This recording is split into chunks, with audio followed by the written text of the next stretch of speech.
Alice's wicked grin foreshadows trouble as she spills a glass of wine. Sophia looks at her dress in horror, humiliated in front of everyone. A sister's caustic words hurt more than a ruined outfit. Alice's laughter rings in Sophia's ears like a reminder of eternal betrayal. The heroine's gaze fills with cold rage. She will not allow herself to be deceived anymore. Sophia finally decides to fight back, accusing Alice of intentional cruelty. Alice masterfully feigns innocence while trying to make her sister look guilty. The girl coquettishly complains to Leo, pointing out the mess made by Sophia. The embarrassed heroine tries to escape, but Prince Leo stops her. The young man's unexpected gesture gives Sophia hope in a moment of despair. Leo's gaze is full of tenderness as he asks a confused Sophia to stay with him. Rage distorts Alice's face, because the prince dared to ignore her. The guests whisper behind her back, savoring the humiliation of the prince's self-proclaimed bride. Alice openly attacks her sister, claiming her rights to Leo. Sophia puts her sister in her place with a cold smile, no longer wanting to be a victim. The heroine vows to return to Alice all the pain, despair, and humiliation that she caused her. Memories take us back to the past, where Alice, with an angelic face, begs Sophia for a gift. Sophia plays along with her sister with a slight smile, even then seeing right through her. The story reveals that Alice was the heroine's adopted daughter, her stepsister. No one could believe that behind the innocent appearance of the orphan lurked a cruel manipulator. Alice, with false curiosity, asks about the invitation she noticed on her sick sister. Memories of the past hurt Sophia, because her red eyes have always been the cause of hatred. In high society, the girl was always met with only contemptuous whispers and cold alienation. The heroine's awkward attempt to speak is met with a wall of icy silence. Envious glances and evil rumors turned Sophia into an outcast, branded as the devil's spawn. She desperately did not understand why her mere presence sowed only fear and discomfort around her. The years spent in voluntary confinement became her only salvation from the cruel world. Now, looking at the invitation, Sophia understands that she must overcome her fear for the sake of the future. Alice pretends to hug her sister, whispering consolation and dissuading her from going out. Behind the angelic smile lies the desire to keep Sophia in the shadows so that she can shine alone. Sophia thanks her sister for her imaginary concern, falling into her insidious trap. Alice suggests visiting her sick mother, knowing that it is a taboo and painful topic. The girl's heart sank with a bad feeling, but her sister's persuasions sounded too convincing. Memories of her mother, locked in her room for years, echo in Sophia's soul with deep pain. Alice's sly smile betrays her true intentions as the unsuspecting heroine leaves. The girl stands alone in the ominous corridor, not yet knowing that her sister has cruelly set her up. With timid hope, Sophia looks into the room, dreaming of a long-awaited meeting.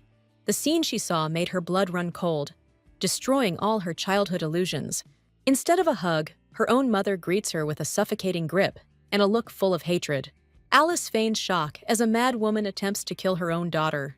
Sophia desperately tries to stop her sister, not believing what is happening. Alice's devilish grin betrays her true motives, hidden beneath the guise of help.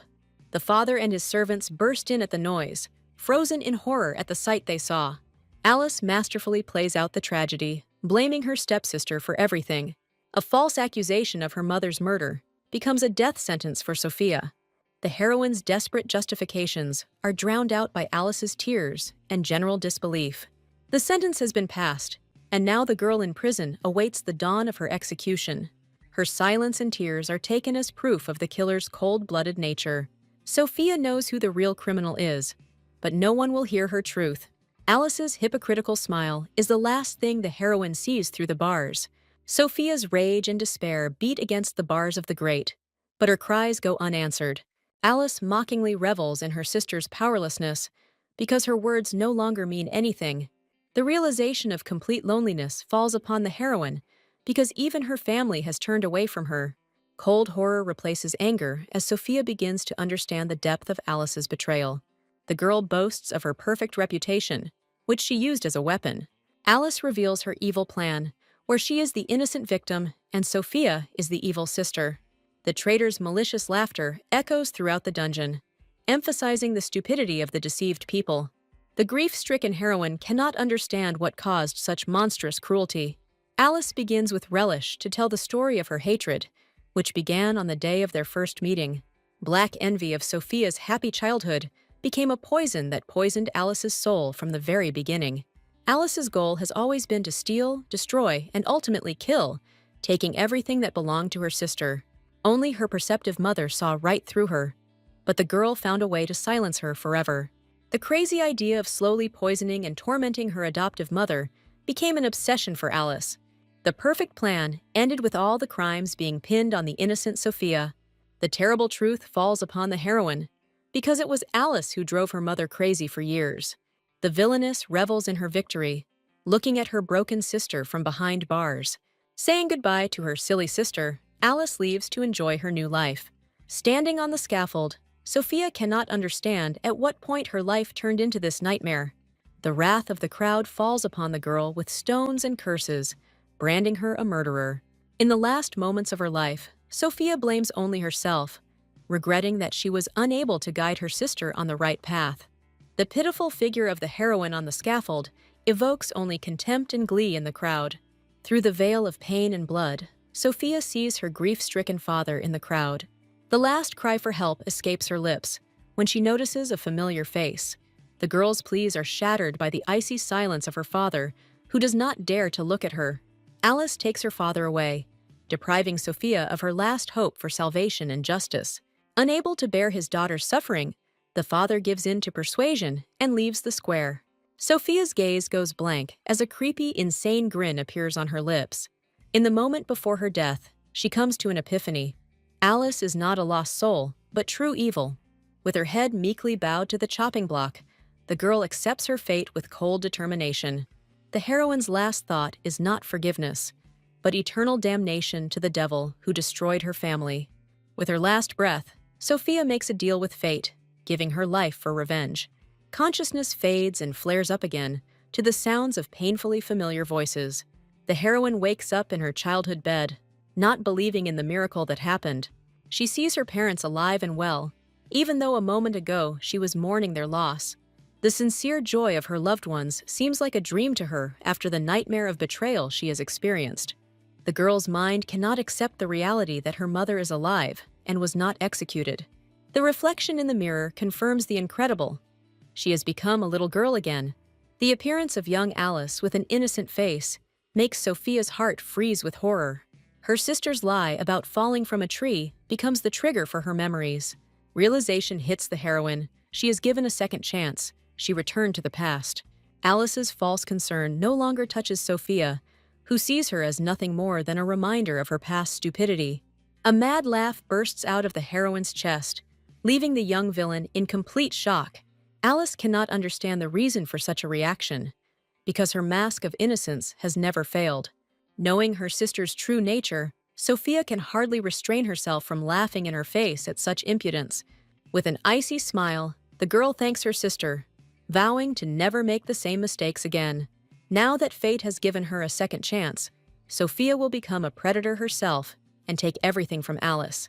The sudden laughter frightens the parents, who are worried about the condition of their daughter, who has just woken up. The heroine cleverly calms everyone down, attributing her strange behavior to an interesting dream. The father looks at his daughter doubtfully, worrying whether she will be able to attend the upcoming banquet. The invitation to Prince Leo's anniversary becomes a sign for Sophia, as it was from this event that her path to destruction began. Thoughts about Prince Leo evoke mixed feelings in Sophia, because he was part of her tragedy. Cold and unapproachable, he always seemed like an unattainable peak for everyone. In a past life, an injury prevented her from attending a banquet, opening the way for her sister's intrigues.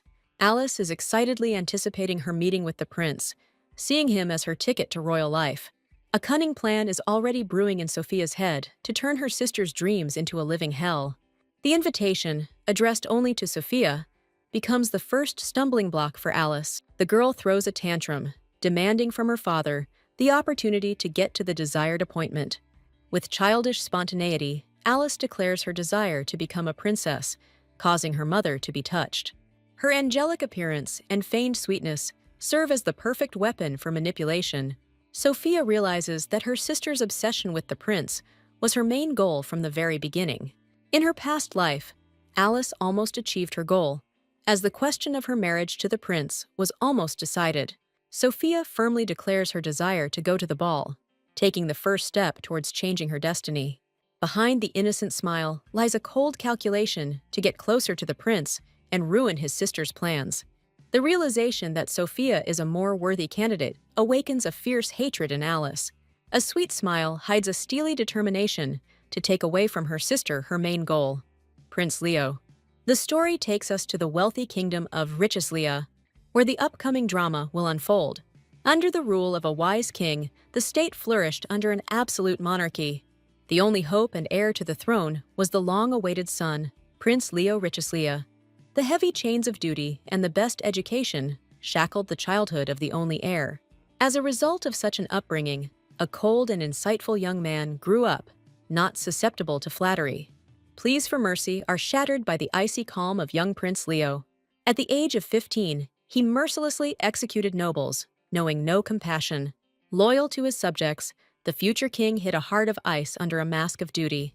In her past life, Sophia saw him only once, at a banquet in honor of his 16th birthday. The prince's frighteningly emotionless gaze left an indelible mark on her memory. Now, looking in the mirror, the girl prepares with anticipation for a new meeting. Prince Leo's 10th birthday has arrived, setting off a chain of fateful events. Young Sophia, the Duke's eldest daughter, appears before high society for the first time. Her appearance creates a sensation, eclipsing everyone present with her beauty. The admiring glances of the guests confirm that today, she is the main star of the evening. Father proudly introduces Sophia, while Alice remains in the shadows, hiding her envy. By feigning dissatisfaction, the girl tries to draw attention to herself, reproaching her sister for selfishness. Alice bursts into the conversation with a charming smile, introducing herself as the little sister and stealing the moment. Her feigned spontaneity deceives guests, who mistake her impudence for childish energy. The general affection only feeds the ego of the villain, who masterfully plays the role of a charming child. Behind her sweet smile lies disdain, for in her thoughts she considers all gullible nobles fools. Sophia can hardly contain her disgust, because now it's as if she can read all of her sister's dark thoughts. The irritation grows, because the heroine understands that Alice has achieved her goal with another hysteria. Citing fatigue, the girl decides to leave the room to put her plan into action. Having calmed her worried mother, Sophia leaves with a conspiratorial smile, preparing to strike back. Under cover of night, Sophia scolds herself for a moment of weakness, because emotions are a luxury. She understands that any open hostility will only give Alice an excuse to play the victim again. Her goal is not just to survive, but to prevent her sister from getting close to the prince at any cost. In her past life, their meeting never took place, and this banquet is her only chance to change her fate. An unexpected acquaintance here, far from everyone, could become her main trump card in this game. The girl's intuition tells her that the hero of the occasion should be sought not in the noisy hall, but in the silence of the garden. Suddenly, quiet sobs reach her ears, disturbing the night's idyll. Among the roses, she finds a lonely crying boy, who looks nothing like the future cold-blooded tyrant. Sophia moves closer to comfort the stranger, but her gaze freezes on his chest. The royal coat of arms leaves no doubt. This vulnerable child is Prince Leo. Sophia is shocked, because this unfortunate boy is the future ruthless Prince Leo. The wary young man abruptly asks who she is, taking Sophia by surprise. The heroine mentally scolds herself for her carelessness, fearing the consequences of her actions. The prince's icy gaze leaves no doubt. He sees in her a spy who thirsts for death. Surprise replaces anger, because no one ever dared to speak to him, knowing his status. A sudden embarrassment causes the young man to stutter, destroying his image as a cold heir.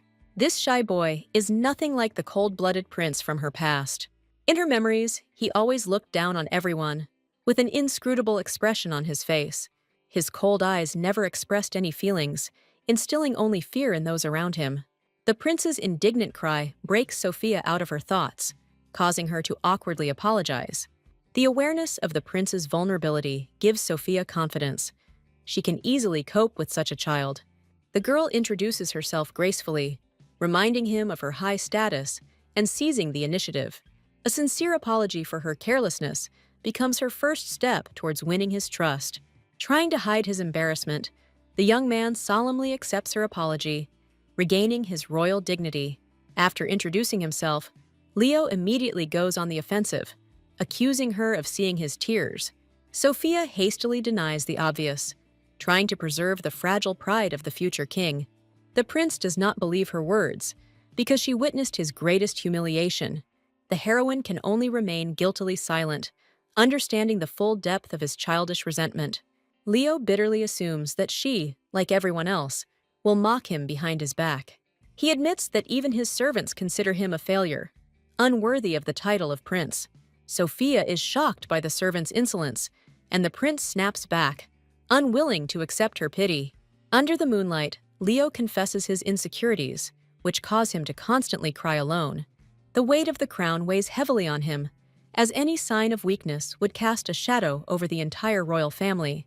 For the first time, Sophia understands that behind the icy mask of the future, King lies a lonely child under enormous pressure. To endure this, he had to freeze his heart, which gave rise to rumors about his cold-bloodedness. She recalls how she desperately wanted to be the perfect daughter and role model. However, her efforts only led to her being left alone, hated and slandered by everyone. In the end, all that awaited her was a painful death at the hands of those she loved. One single drop of faith could have changed everything, but in her world there was no such thing. Looking at the lonely prince, she finds her own pain reflected in his, and decides to become the one who will understand him. Sophia's words, full of sincere faith, become the first ray of hope for the prince. The unexpected support disarms the young man, who is accustomed only to ridicule and pressure. For the first time in a long time, a genuine smile lights up Leo's face, lifting an unbearable burden from his shoulders. The prince's unexpected tenderness makes Sophia question her motives, awakening long-forgotten feelings within her. However, memories of betrayal and execution sound like an alarm in her head, returning her to a cruel reality. Images of her broken father and a gloating Alice keep her focused on her main goal. The girl's heart again fills with cold, because the thirst for revenge turns out to be stronger than fleeting sympathy. Her only goal in this new life is to make Alice experience the same despair that she does. The prince's words of maternal wisdom break her out of her dark thoughts, bringing her back to the present moment. With a deceptively warm smile, Sophia offers him her friendship, taking the first step in her long game. The enchanted prince thanks Sophia, glad that it was she who found him in his moment of weakness. The girl suggests going back to the hall, but Leo doesn't want to let his new acquaintance go so quickly. With unexpected gallantry, the young man takes her arm, showing himself to be a true gentleman. This adult gesture takes Sophia by surprise, momentarily revealing to her the future king. Returning to the hall, the heroine notices with alarm that her treacherous sister has disappeared somewhere. Memory helpfully throws up pictures from the past, where Alice also set her sights on the prince. Sophia understands that she must at any cost prevent her sister from meeting this vulnerable boy. Noticing her anxiety, Leo shyly invites her to go somewhere together. Alice watches them from the shadows, her predatory gaze instantly drawn to the unfamiliar boy. A devilish grin spreads across her face, as her sister's new toy has already become her desired target. Panic grips Sophia, because now her main task is to protect the vulnerable prince from the predatory Alice. With a fake smile, the heroine thanks her sister for finding her, completely confusing the villain. Abruptly ending the conversation, the girl leaves the confused prince, launching her insidious plan. With a deceptively caring look, Sophia brings her sister to Leo, personally supervising their introduction. The prince's wary gaze meets Alice's wide-open eyes, and the game begins. The girl immediately turns on her charm, playing the role of a sweet and innocent lamb. Sophia watches the performance with cold calm, because she knew that her sister would not miss her chance. Alice begins her performance by chattering about how long she has dreamed of meeting His Highness. Making a fatal mistake, the girl tactlessly points to his tear-stained eyes, touching a nerve. With her false consolations, she tries to gain trust, not even suspecting that her game is already lost. Sophia is overcome with anxiety, because in such a vulnerable state, the prince could easily fall into Alice's trap.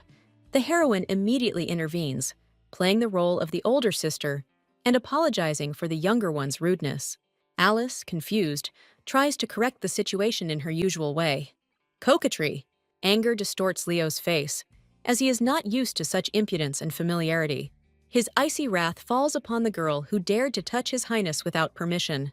The villain immediately plays the innocent victim, not understanding the reason for such a cruel reaction. The prince coldly reminds her that she has no right to even look at him without permission. Alice is seething with rage as her spell, which worked on everyone, fails for the first time. Sophia delivers a crushing blow by offering a sincere apology for her sister's unworthy behavior. At that moment, Leo's cold gaze is exactly like that of the prince from her past life, and Sophia understands that the monster is already here. The prince leaves with an inscrutable face, leaving behind a humiliated Alice and a satisfied Sophia. The heroine breathes a sigh of relief, because her first move in this game saved the prince from the poisonous fangs of her sister. Rage contorts Alice's face as she lashes out at Sophia, unable to understand why she was interrupted at her most crucial moment. Sophia takes the blow with a cold smile, because this small revenge is only the beginning of her grand plan. The unsuspecting parents rejoice at a successful evening, oblivious to the storm brewing between their daughters. The mother praises both girls for their social debut, glad that everything went smoothly. Sophia plays along, feigning excitement before such a worthy highness, hiding her true feelings. The mother's sly smile reveals her insight. She sees everything, but for now she prefers to remain silent. Sophia's thoughts return to Leo again, because now she is worried not about Alice, but about his own condition. She notices how the boy has put his ice mask back on, avoiding any eye contact with her. The contrast between the sweet boy in the garden and the cold prince in the hall confuses Sophia. Could it be that that touching meeting was just a dream, and before her was the future tyrant again? The heroine recalls the moment when their private conversation was interrupted by Alice's appearance. The young man's embarrassed offer to go with him somewhere remained unanswered, hanging in the air. On the way home, the girl wonders what he wanted to tell her, impatiently awaiting a new meeting. The next day, life goes on as usual in the Duke's luxurious mansion. Sophia recalls yesterday evening with a satisfied smile, because her first contact with the prince was successful. Now she needs a new plan to get closer to Leo and strengthen her position. A sudden call breaks her from her thoughts, foreshadowing a new event. A sly smile touches the heroine's lips. It seems the next opportunity is just coming her way. Teacher Louise's stern gaze meets Sophia, foreshadowing another moralizing lesson. A woman's irritation reveals her bias, because she is looking for any reason to reproach. With an angelic smile, the heroine apologizes, disarming her mentor with her impeccable politeness. The teacher's caustic remark, holding Alice up as an example, only serves to inflame Sophia's cold determination. Louise's hypocrisy only makes the girl smile, as she blindly indulges her favorite's rudeness. In an authoritative tone, Sophia reminds the teacher that classes are about to begin, subtly indicating her place. Behind the mentor's arrogant attitude lies her real name, Louise Virgo, a pawn in someone else's game. The heroine recalls that it was this woman who became Alice's first ally, blindly creating the ideal lady out of her. A devilish smile lights up Sophia's face, because in this life she will ensure the quick dismissal of the hypocritical teacher. The very first lesson becomes a battlefield where Sophia is ready to demonstrate her superiority. The teacher, with a sly grin, expects Sophia to fail, confident in her incompetence. Sophia recalls this impossible task, which in her past life became a real test for her. Envy and hatred for Sophia's status make Louise revel in her cruelty, deliberately humiliating the girl. The story reveals that the teacher is a descendant of an ancient and respected family of counts. From a young age, she considered herself a genius, born for great achievements, and not for teaching stupid aristocrats. However, her mother's extravagance and the family's debts destroyed her brilliant future, forcing her to marry for convenience. Her own father sold her, trading his brilliant daughter for financial stability and ruining her life. This resentment turned her into a wasteful and arrogant woman who disdained her duties. She takes out her anger on her subordinates, reveling in the power she was deprived of in her own family. Any reminder of her fall sends her into fits of rage, revealing the true nature of the unfortunate woman. The manager meekly withdraws, leaving the lady alone with her rage. Her husband, a rude soldier, evokes only contempt and disgust in Louise. The only good thing about this marriage was that her commoner husband never interfered in her affairs. It was this useless idiot who forced her, a brilliant aristocrat, to become a tutor. Fate brought her to the Duke's house, forcing her to teach two daughters, one of whom would become her undoing. On the first day of their acquaintance, Sophia's angelic smile was perceived as a challenge. The teacher's innate pride did not allow her to accept the student's politeness, seeing in it only mockery. Behind the polite introduction hid a seething hatred for the new job and envy of the Duke's glittering world. After 2 weeks of humiliation, Louise finishes the lesson, but a child's voice behind her makes her freeze. Alice's innocent appearance is deceptive, and her appearance foreshadows the beginning of a new manipulation. Alice begins her game with an angelic smile, asking the teacher for a moment of attention. In a conspiratorial whisper, she begins to weave a web of lies, knowing that the teacher will listen to her. Venomous words fly from her lips as she slanders her sister, accusing her of disrespect. Alice masterfully plays the innocent bystander, confirming her lie and leaving Louise in shock. The fear of being fired grips the teacher's heart like an icy grip, making her vulnerable to further manipulation. Changing tactics, the girl immediately begins to praise the lessons, contrasting herself with her ungrateful sister. A stream of flattery and admiration falls upon Louise, lulling her vigilance and winning her favor. The deceived teacher praises Alice for her honesty, not even suspecting that she has become a puppet in her hands. With an innocent look, Alice offers to give Sophia more difficult tasks, hiding her desire to humiliate under a mask of admiration. The final blow has been dealt. A subtle hint of Sophia's superiority hurts the teacher's pride and decides the heroine's fate. Alice's words hit home, and now the teacher's wounded pride is eager to teach Sophia a lesson. Blinded by anger, Louise decides to make the arrogant girl regret her insolence. The lesson begins with a show of affection for Alice, who is given the simplest tasks. The teacher greets any mistake made by her favorite with an encouraging smile, emphasizing the difference in attitude. At the end of the lesson, Sophia timidly tries to ask a question, knowing what a storm it will cause. The irritation on Louise's face turns to contempt at the mere sight of the hated student. Feigning incomprehension, the heroine admits that complex classical literature is beyond her capabilities.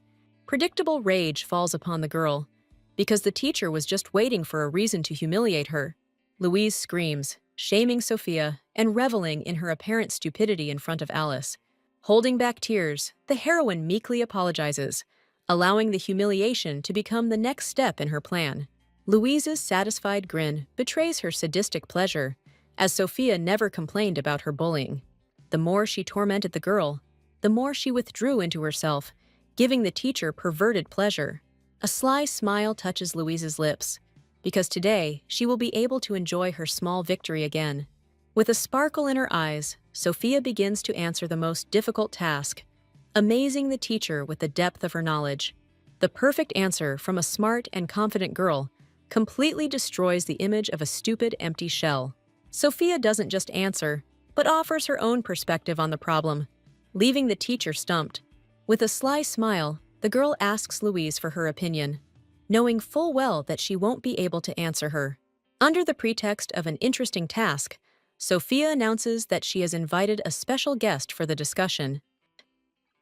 A smiling Viscount Virgo enters the room, and his appearance comes as a complete surprise to his wife. Horror distorts Louise's face as the man she despised most witnessed her humiliation. Panic grips Louise, because the appearance of her husband is the last thing she expected. The Viscount explains with a smile that Lady Sophia herself invited him, wanting to surprise her wife. Sophia's mother plays along, apologizing for the surprise and completely cutting off the teacher's escape route. With a charming smile, the heroine asks the Viscount to evaluate her essay, delivering the decisive blow. Louise's desperate attempt to stop her husband fails, because he has already picked up the piece of paper. With a warm smile, the man begins to read, not yet suspecting that he is holding in his hands proof of his wife's professional incompetence. His face darkens as he turns to his wife with an icy question, demanding an explanation. Even an uneducated soldier understands that such a task is beyond the capabilities of an ordinary 8-year-old child. Anger distorts the Viscount's face when he realizes what his wife was really thinking. In a last desperate attempt to save herself, Louise tries to place all the blame on the willful Sophia. The Duchess asks Sophia, but Louise immediately interrupts, continuing her lying tirade. She accuses the girl of arrogance and haughtiness, trying to portray herself as a victim. In her crazy speeches, she convinces herself that she was only correcting the behavior of an unbearable child. Sophia watches the hysteria with cold calm, knowing that the teacher is digging her own grave. Enraged by the lie, the Viscount rudely interrupts his wife, not allowing her to disgrace herself any further. He accuses her not only of impossible tasks, but also of blatant lies right to his face. Despair and rage are mixed in the cry of Louise, who cannot believe her own husband's betrayal. The man coldly reminds her that their marriage was just a deal to revive her family. His patience has run out, and now he demands that she prove her right to be called his wife. From that day on, Louise is deprived of all privileges and becomes an ordinary housewife under the strict supervision of her husband. Louise clings to her title in desperation, not realizing that it has long since lost its power. The Viscount mercilessly reminds her that she is the daughter of a ruined family, saved only by his marriage. Her hysterical cry about her own genius sounds like a last attempt to hold together a crumbling world. With icy calm, the husband asks if she still hasn't realized her true situation. He promises to knock the arrogance out of her if she thinks she's too smart for her current status. Alice watches the scene in bewilderment, not understanding why her perfect puppet has gotten out of control. Father sympathizes with Sophia, believing that today has become a real disaster for her. The heroine apologizes with feigned sadness, taking the blame for inviting the Viscount. Sophia knew about Louise's contempt for her husband and used it as her main weapon. A devilish smile touches the girl's lips, because the humiliation of the arrogant teacher gives her true pleasure. Sophia understands that in the past, Louise was just a puppet in the hands of the insidious Alice. The realization that the main enemy is still nearby makes the girl be on guard. A father's tender caress gives the heroine a rare moment of warmth and support. Words of pride from her father become the best reward for Sophia's intelligence and courage. The girl breathes a sigh of relief as the first pawn in her game has been successfully knocked off the board. The father raises the issue of a new teacher in a puzzled manner, not knowing that his daughter already has a plan. Sophia prepares to make her request, making the next move in her well-thought-out strategy. A sudden noise interrupts their conversation as an agitated butler bursts into the room. An urgent letter from the royal family comes as a complete surprise to everyone present. The news that the message is from Prince Leo himself makes Sophia's heart skip a beat in anticipation. A week later, the day of the long-awaited meeting arrives in a magnificent palace. The invitation to a private tea party with the prince came as a pleasant surprise to Sophia. It seems her plan to gain trust worked even better than she expected. A malicious smile appears on the girl's face as she remembers Alice's sour expression. The maid announces Lady Sophia's arrival, and the moment of truth finally arrives. Now, her main goal is to finally charm the prince and secure his support. With an impeccable smile and manners, the heroine greets His Highness, playing the role of an ideal lady. The prince greets her with an inscrutable expression, but his attentive gaze speaks volumes. Sophia notices that from the moment she appeared, he has not taken his eyes off her, trying to read her thoughts. The girl drains her cup of tea in her excitement, awkwardly ruining her perfect image and causing herself annoyance. An awkward silence is broken by the prince's question, and Sophia sheepishly confirms that her tea is finished. With unexpected gallantry, the young man himself takes hold of the teapot to fill her cup. This graceful and completely unroyal gesture takes the girl by surprise. She understands that he sent away all the servants on purpose so that he could be alone with her. His expression is unreadable, leaving Sophia at a loss for words. Having gathered her courage, the heroine decides to take the initiative into her own hands and ask him directly about his intentions. To her surprise, Leo admits that he was looking forward to this meeting more than she was. He recalls that very incident in the garden that marked the beginning of their strange acquaintance. With despair in his voice, the prince demands that she tell no one about his momentary weakness. Finally, Sophia understands the true reason for this tea party. He called her to make her promise to keep his secret. Sophia, with a slight smile, agrees to forget the incident, if that is His Highness's wish. Her feigned indifference infuriates the prince, because he did not want to erase this from his memory. With embarrassment in his voice, the young man asks her not to forget about their acquaintance, because it is important to him. With a warm smile, the heroine assures that this evening has become a dear memory for her. Satisfied with the answer, Leo smiles shyly, declaring what happened their little secret. Sophia cleverly changes the subject, asking about his life in the castle and his relationship with his father. The inspired young man enthusiastically tells how the king listens to his stories about various things. Seeing his genuine joy, the girl understands how much he values these rare moments with his father. With slight envy, she admits that, as a woman, she is not allowed to study her father's work. The prince's unexpected question about her interest in governing the territory takes Sophia by surprise. Sophia enthusiastically declares that her knowledge may one day be useful to the kingdom. The prince is surprised, because noble ladies are usually only interested in clothes and gossip. His remark about her oddity sounds more like a compliment, setting her apart from the crowd. Leo admits that he is tired of the hypocritical environment, and Sophia seems like a breath of fresh air to him. In his lonely smile, the girl sees a longing for simple human communication. The inspired prince offers to personally become her teacher and tell her about the affairs of the kingdom. He begins with bad news about crop failure and an influx of refugees, which are making the situation worse. Sophia understands that the situation in the country is much worse than it seems, and this is only the beginning of the crisis. She recalls how in the past, Alice used these disasters to manipulate and strengthen her power. The girl realizes that this situation will create problems for her father, who enjoys the king's great trust. Sophia remembers how in her past life, her father was less and less at home, absorbed in the affairs of the kingdom.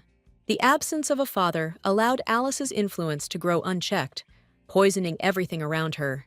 Her own mother became a victim of these intrigues, slowly dying from an arranged illness. A desperate hope flickers in the girl's heart. If her father stays close, perhaps she can save her mother.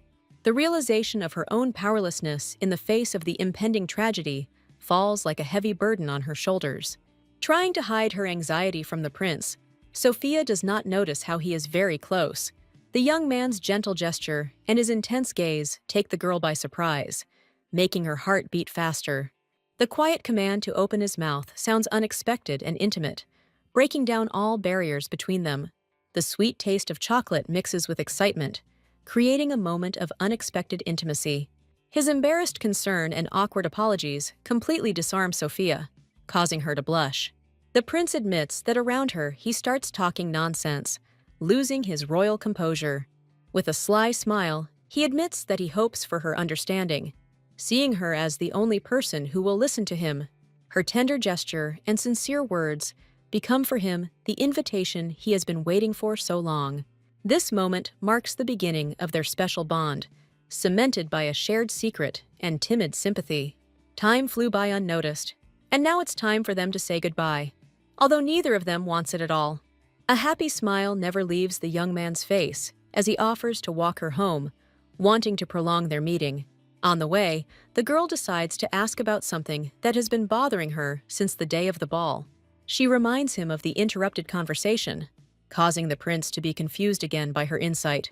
The embarrassed prince promises to reveal his secret the next time they meet, creating a sweet intrigue. A satisfied smile touches Sophia's lips, because today's meeting went perfectly, and she is once again one step ahead of Alice. Unexpected tenderness takes the girl by surprise. The young man promises to dispel her sadness and give her joy. Alice melts at his words, feeling their connection grow stronger. A fragile hope for a common future is born in their hearts. A dark, threatening figure appears behind them. The servant's cunning question makes the young man freeze in confusion. The servant hints with a grin that he knows all their secrets. He tries to sow seeds of doubt about the heroine in the guy's soul. The hero is disappointed with his superficial answer, expecting more. The manipulator enjoys the effect produced, anticipating his game. The young man desperately tries to protect her reputation from other people's intrigues. The servant sarcastically remarks on the budding feelings, leaving the hero at a loss. The cold reminder of duty sounds like a threat to his personal happiness. The guy accepts his fate with dignity, but does not give up on his feelings. Left alone, he feels the weight of his situation and the treachery of the servant. Thoughts of Sophia bring him comfort. He remembers her curious look. There is something unusual about her that makes her stand out from all the others. Behind her charming smile lies a wisdom beyond her years. Her sincere desire to get to know him better melted the ice in his heart. These words pierced his armor, causing him to lose his vigilance. He hopes with all his heart that her words were not just an act. An important reception breaks the morning silence, foreshadowing fateful meetings. Behind the pleasantries and congratulations lie business interests and cold calculations. The celebration in honor of the new title becomes an arena for future alliances. The heroine eagerly awaits a meeting with the one who could become the key to her plans. Enter the powerful Baroness Citron, whose reputation precedes her. It is her sharp mind and business acumen that are behind the family's prosperity.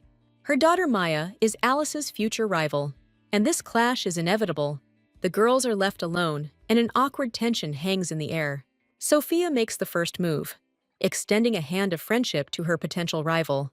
An intrusive blonde unceremoniously interrupts the conversation, disrupting all plans. Alice's feigned tenderness clearly weighs on Maya, putting her in an awkward position. The ideal scenario of their first, such an important meeting, collapses in the heroine's head. Behind the mask of a best friend lies a sinister threat and total control. Alice demonstratively stands between the girls, breaking the contact that had just begun.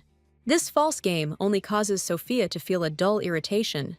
Empty chatter about sweets becomes a way to draw all the attention to oneself. Maya's quiet response reveals her soft nature, hidden behind her outward coldness. The senselessness of what is happening drives Sophia crazy, destroying her composure.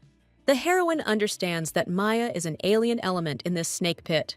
Behind Alice's ostentatious luxury lies the cold calculation of a merchant's daughter.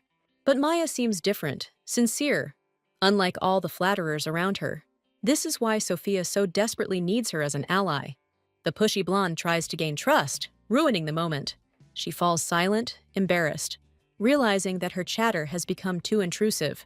The heroine mentally begs her to remain silent forever, barely containing her rage. But outwardly, she maintains a mask of friendliness, hiding her true feelings. The past is coming back, and now the former shadow wants to take its place. Maya uses business as an excuse to strengthen their fragile bond. This generous gesture wins them admiration and new supporters. Maya's tempting offer is met with doubts about someone else's solvency. Alice whispers the secret of affordability, turning luxury into a lure. The girl's gaze turns to Sophia, as if seeking approval in her quiet world. An innocent question about decoration becomes a test of taste and social status. Sophia's restrained compliment is perceived as a sign of affection, giving hope. But her words are immediately distorted, turning into poisonous gossip behind her back. She feels miserable and misunderstood again, her good intentions trampled upon.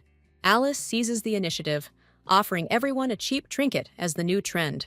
Everyone's attention instantly switches to her, confirming her power. Sophia bitterly realizes that she will never compare to this shining star. The sisters' thoughtful offer sounds like a subtle hint to leave. Alice subtly hints that the heroine's presence creates nothing but problems. Sophia accepts her false concern with icy calm, not giving in to provocation. As she leaves, the girl leaves her sister confused by her unexpected resilience. Memories of the past only strengthen her determination to change everything. An unexpected gift from Maya becomes a new move in this complex game. A fragile sugar flower becomes a symbol of timid hope for friendship. This simple gesture from Maya promises to melt the ice between them. The flower's magical transformation takes the heroine by surprise with its beauty. But the beautiful gift turns out to be a trap, carrying a hidden threat. Horror and disgust distort Sophia's face at the sight of the vile setup. Her shock turns to icy rage as she realizes the baseness of this prank. Maya is horrified to feel that she has become an unwitting participant in a cruel intrigue. Panic grips her when she sees what her innocent gift has become. Maya's desperate attempt to fix everything is rudely cut short by someone else's powerful hand. Alice's ominous whisper sounds like an ultimatum, a reminder of the promise made.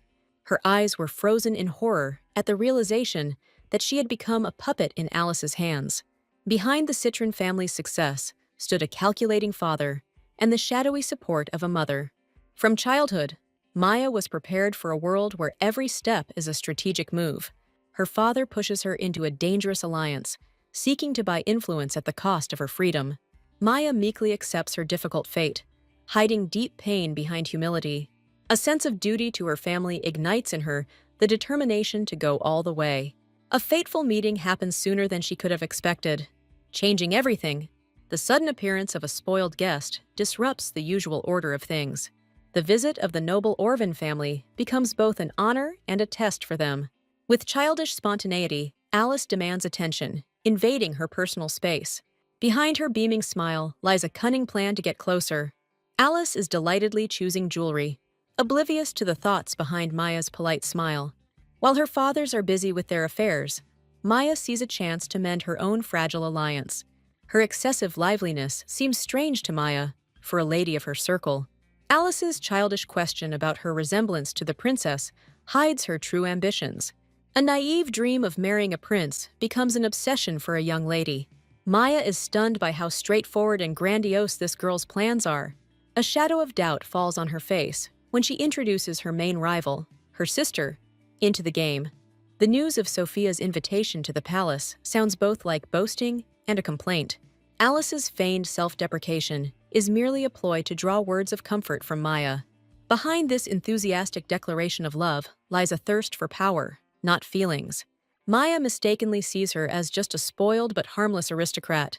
Her father's words give her hope that talent can be the key to the royal court. She gives Alice false hope, pursuing only her own selfish goals. Fear distorts her face at the thought that the ominous premonition will turn out to be true. Alice's obsessive generosity takes Maya by surprise, leaving her unable to object.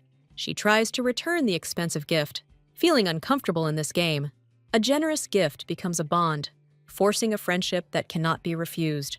The girl finds herself trapped, unable to reject a gift whose acceptance is tantamount to a deal. With a heavy heart, she accepts the rules of the game, becoming a pawn in someone else's hands. As she leaves, Alice gives her a chilling look, full of unspoken threat. Memory takes her back to that terrible moment when that word became a weapon against her. Sophia looks at the cup with unwavering determination, refusing to become a victim. Alice's devious smile in the past proves that this was all part of her cruel plan. Fear for her family paralyzes her, because any interference will ruin their reputation. Sophia watches her sister's rotten soul with pleasure, anticipating her fall. The sudden turn of events leaves both girls in a state of complete shock. The retribution falls on the wrong person, instead of the one it was aimed at, falling upon the schemer herself. In a rage, Alice looks for someone to blame, unwilling to admit her own failure. The heroine skillfully plays the role of an innocent victim, hiding her glee. She easily rewrites history, making everything look like an absurd accident. Humiliated and misunderstood, Alice runs away, vowing to avenge her insult. Sophia whispers to Maya about the unique opportunity born out of this chaos. The appearance of adults takes the conflict to a new level, threatening exposure. Behind the apparent calm of the heroine and Maya lies a perfectly staged performance. The father demands an explanation, completely trusting the false complaint of his youngest daughter. In a blind rage, Alice attacks her sister, not realizing how she lost. Sophia masterfully portrays pain and remorse, making her sister feel guilty. She begins her story by turning the truth into a clever lie about an accident. A ridiculous accident with a beetle becomes the perfect cover for her revenge. By feigning gratitude for forgiveness, she completely misleads her sister. Alice begins to believe in her sister's kindness, not noticing how she pulls the strings. Sophia's inner voice revels in its victory over its naive and cruel sister. The father is relieved to believe in their reconciliation, not seeing the devilish gleam in the eyes of his eldest daughter. Alice desperately tries to prove her case by accusing her sister of lying. Her cries of conspiracy sound like the ravings of a madwoman, depriving her of all credibility. Sophia, with feigned sympathy, portrays her sister as distraught with grief. In an attempt to find proof, Alice frightens Maya with her obsession. She presents the evidence triumphantly, confident of her inevitable victory. But the evidence is gone, and her triumph turns to mad despair. The heroine mentally returns all her accusations to her sister, enjoying revenge. Alice's hysteria reaches its peak, shocking and alienating everyone present. Her father tries to calm her down, but she has already lost control of reality. Sophia approaches with false sympathy, delivering the final crushing blow. Her sister's cold whisper finally breaks Alice, making her actions seem stupid and childish. The father easily believes in the innocence of his eldest daughter, blaming everything on a misunderstanding. The Duke is forced to humbly apologize for the scene his daughter created. Broken and humiliated, Alice is led away, left alone with her shame. She is left completely alone when even those closest to her refuse to believe her. In her room, Sophia revels in her brilliant victory, celebrating her triumph. The main goal was achieved. She was able to free Maya from her sister's influence. The memory of Alice's feigned horror sends her into a fit of childish glee. But joy gives way to anxiety because she understands how risky this game was. Fear only strengthens her resolve, because now there is simply no turning back. The fear in Maya's eyes awakens memories of her own pain and humiliation. The morning silence is broken by an unexpected visit, finding her completely unprepared. The news of a parcel from the royal family comes as a bolt from the blue. Her heart stops in shock, because such a sign of attention can change everything. What ends up in her hands is not just a letter, but the key to a new stage of her game. She greets the new day with an image of innocence that hides a steely determination. She casually drops news of a gift from the prince, starting a wave of rumors. The admiration of the maids becomes the first fruit of her cunning plan. She turns her visit to Maya into another step towards winning the prince. Behind her feigned embarrassment lies pure pleasure from the attention. She didn't lie, but simply skillfully embellished the truth, turning a quiet gift into a loud event. The maids, who love rumors, become her unwitting allies in spreading lies. Poisonous gossip reaches Alice's ears, awakening jealousy and a thirst for revenge in her. At the Citron estate, the heroine is greeted with delight and offered the best outfits. The sincere hospitality of Maya and her family becomes a reliable support for Sophia. Every word of flattery from the servants only confirms how perfectly her plan is working. Suddenly, she stops Maya, preparing to play the next act of her performance. The sharp bow shocks the girl, not allowing her to come to her senses. Sophia, with masterfully feigned remorse, apologizes for the quarrel into which she dragged her new friend. Maya's gratitude for her help finally strengthens their alliance, which was based on lies. Maya froze in horror, struck by Sophia's icy calm in the midst of chaos. Fear for her family grips her, as this scandal threatens to destroy their reputation. The heroine takes control of the situation, proposing a daring and quick rescue plan. Throwing the evidence out the window is the only way out, and there is simply no time for doubt. Her passionate plea to trust her becomes a lifeline for Maya in the darkness. By succumbing to her will, Maya gets rid of the poisonous gift, burning all bridges behind her. The girl, with relief, convinces herself that this was the only way to protect the family. Sophia subtly reminds him of another sweetness, testing the depth of her newfound devotion. Naive Maya admires her foresight, not seeing the hidden manipulation behind it. She finally realizes that behind every step of Sophia, there is a brilliant and cold calculation. Behind the mask of innocence lies a keen mind that no one should underestimate. The sincerity of her desperate desire to help becomes the final argument in this game. At that moment, Maya realizes that she is not facing an enemy, but her only chance for salvation. Her father's advice found its echo. She found a patron worthy of her service. The girl kneels, swearing an oath of allegiance to the one who showed her his strength. The heroine accepts her decision with feigned surprise, hiding her triumph. This oath becomes for Maya not a burden, but an honor that she dreamed of. In her past life, she was just her sister's shadow, but now she builds her own environment. Sophia offers her friendship, turning the servant into her most devoted ally. This simple gesture becomes the fulfillment of a dream for Maya that she never dared to think about. This friendship that she had dreamed of for so long had finally become a reality. Their connection was predetermined in their past. Such a tragic life. For Maya, this friendship is an impossible dream come true. For the first time in a long time, Sophia's soul finds peace next to her faithful friend. A secret letter from the prince seals their alliance, making it even more dangerous. Rays of new happiness begin to heal the deep wounds of her past life. She naively believes that a harsh lesson will make her sister retreat forever. A new life is her chance to rewrite everything and protect her family from death.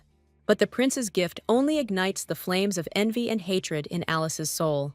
However, the sisters' fragile world is doomed to collapse in a bloody and brutal denouement.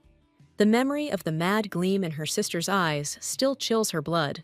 Bedridden, Alice plays out the drama of an innocent and suffering victim. The doctor's terrifying diagnosis leaves no doubt. It was a brutal attack. With crocodile tears, she skillfully plays on parental feelings of guilt and love. Blind motherly love refuses to believe that her angel could have enemies. A false witness appears, and his words sound like a death sentence for Sophia. But the truth is that at the moment of her sister's fall, there was only a cold smile on her face. The heroine realizes that she underestimated the madness Alice is capable of in pursuit of her goal. However, now she is no longer a weak victim, and this meanness only hardened her. She believes that the truth is on her side, and her words can destroy this web of lies. With feigned excitement, the heroine asks her father about her sister's condition. Her father's heavy sigh confirms that Alice's injuries are serious and could have consequences. Behind her outward submissiveness lies a cold satisfaction from the pain of others. The memory of her sister's false apology only strengthens her belief that she is right. Alice's empty words mean nothing to her. Only the integrity of the prince's gift is important. The father makes a terrible accusation, supported by the testimony of a lying maid. The girl laughs silently at this farce, confident in her father's blind love. Her father's direct question hits her hard, putting her in the position of the prime suspect. He puts pressure on her, trying to extract a confession, promising forgiveness for telling the truth. Surrounded by a wall of mistrust, she stands alone against everyone, denying her guilt. Her desperate cry for truth is drowned out by a wall of cold distrust. Her father's look, full of familiar disappointment, takes her back to the nightmares of the past. The shadows of the past thicken, whispering again of guilt, hatred, and eternal doubts. She begs for faith, swearing her innocence, but her words are just empty sounds. The verdict is passed. Solitary confinement becomes her harsh punishment.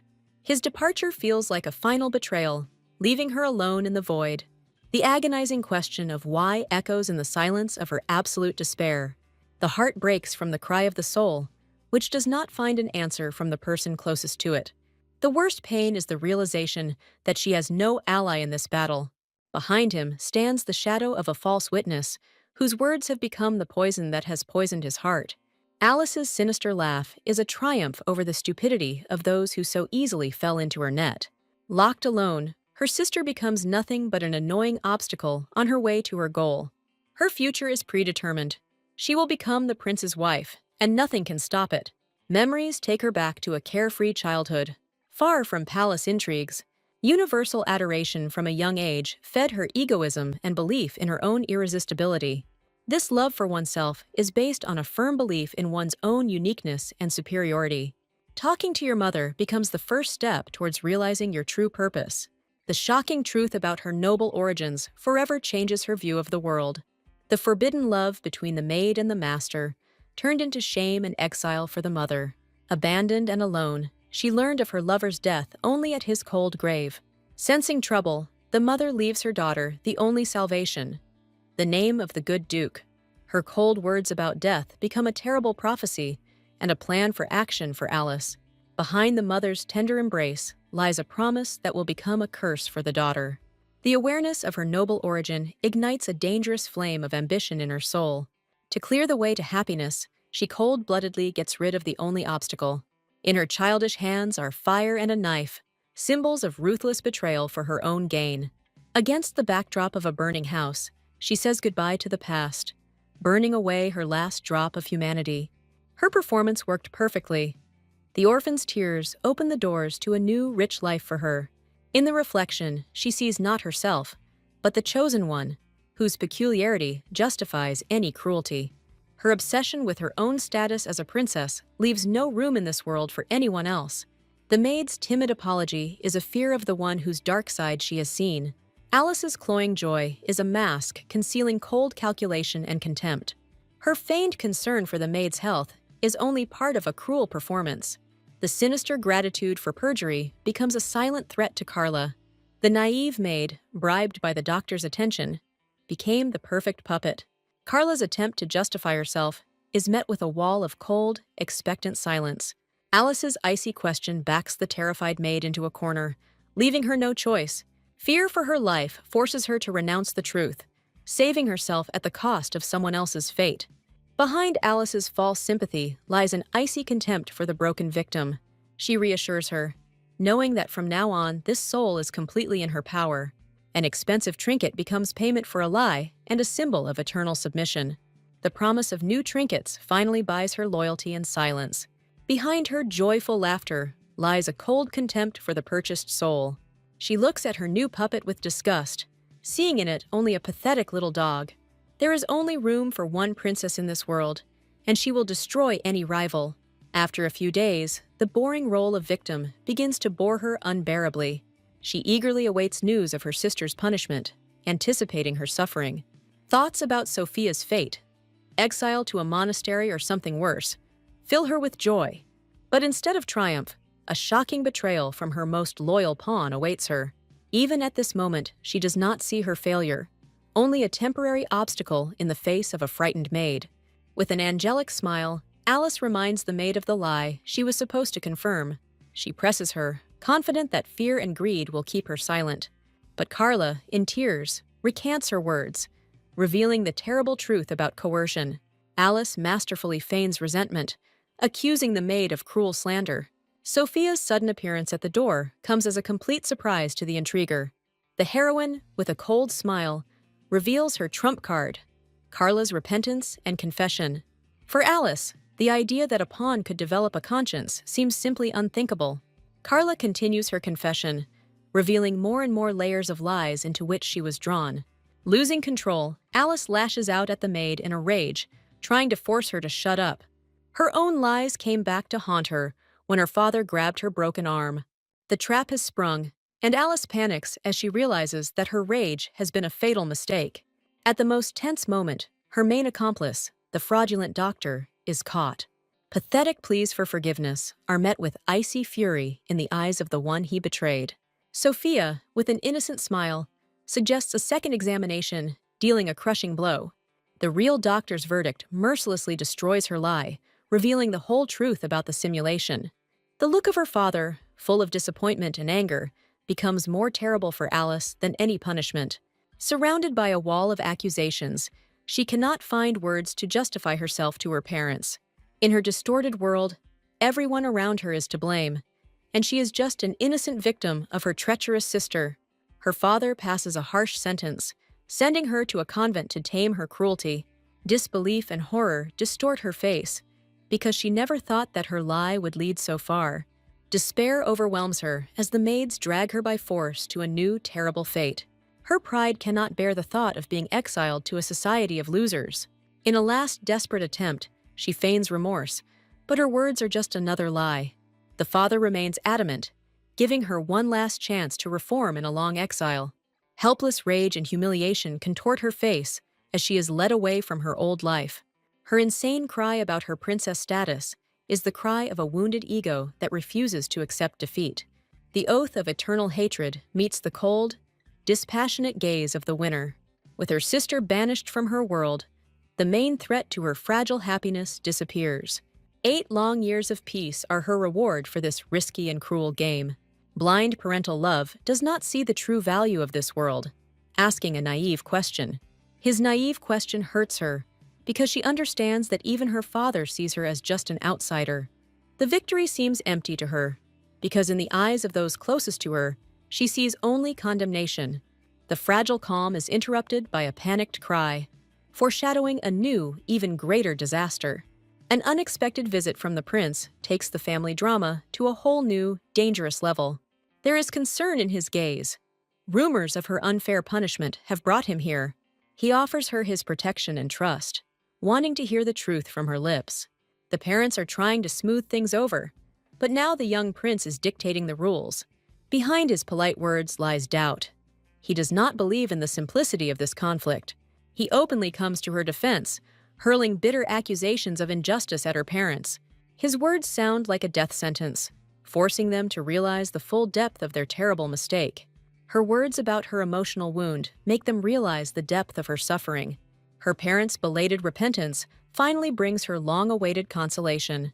She forgives them easily because their faith is the best reward for her. In this warm embrace, she finds again the family she almost lost. The prince decisively leads her away from them, making it clear that their conversation is not over yet. In the silence of the garden, he prepares to ask questions to which he never received answers. His penetrating gaze sees right through her. He does not believe that her victory was an accident. She begins to reveal her plan, where the maid's greed became the key to her triumph. Feigned depression and the devotion of her servants became her main weapons in this quiet war. Carla's greed made her blind. She became the perfect pawn, unable to see the setup. Sophia's cold voice catches the thief off guard, interrupting her nighttime escape. With a devilish smile, she accuses the maid of theft, enjoying her horror. The evidence falls to the floor, and Carla's pathetic excuses are drowned out in silence. The heroine looks at her with contempt, calling her a pathetic liar caught red-handed. She accuses Carla of trying to shift the blame onto her by backing her into a corner. Under pressure, the maid admits that she has become a pawn in the hands of the treacherous Alice. Sophia puts her before a choice, forcing her to decide on her side forever. The story of her cunning plan ends, leaving the prince completely bewildered. His genuine laughter is admiration for her intelligence and courage, not condemnation. Her plan worked perfectly, because she knew about Carla's vices from her past life. He sees behind her silence the deep pain she still carries within herself. His sincere desire to share her suffering opens the way to her heart. She recalls his words spoken at their first meeting, which became a support for her. For the first time, she opens her soul to him, telling him about the devastating feeling of loneliness. Tears of relief and gratitude mingle with the smile on her face.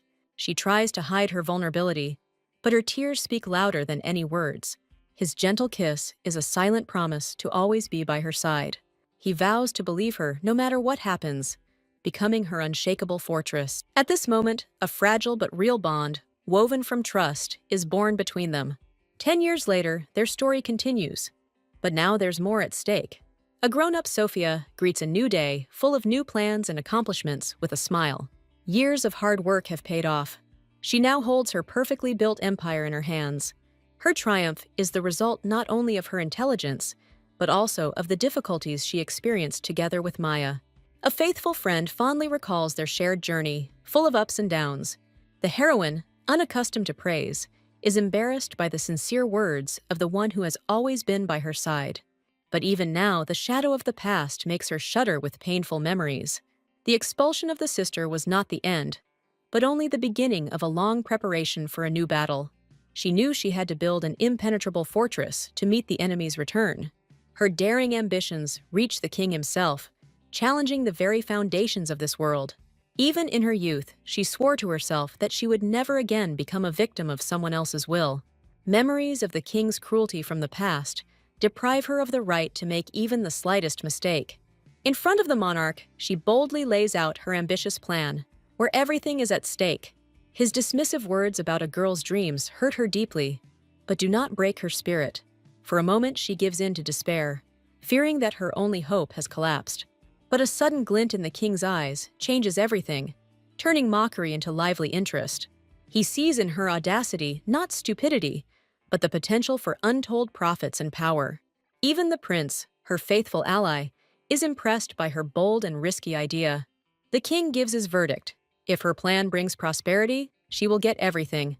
She holds back her glee, realizing that this is only the first step towards her goal. But the prince suddenly intervenes, considering the royal generosity too dangerous for her.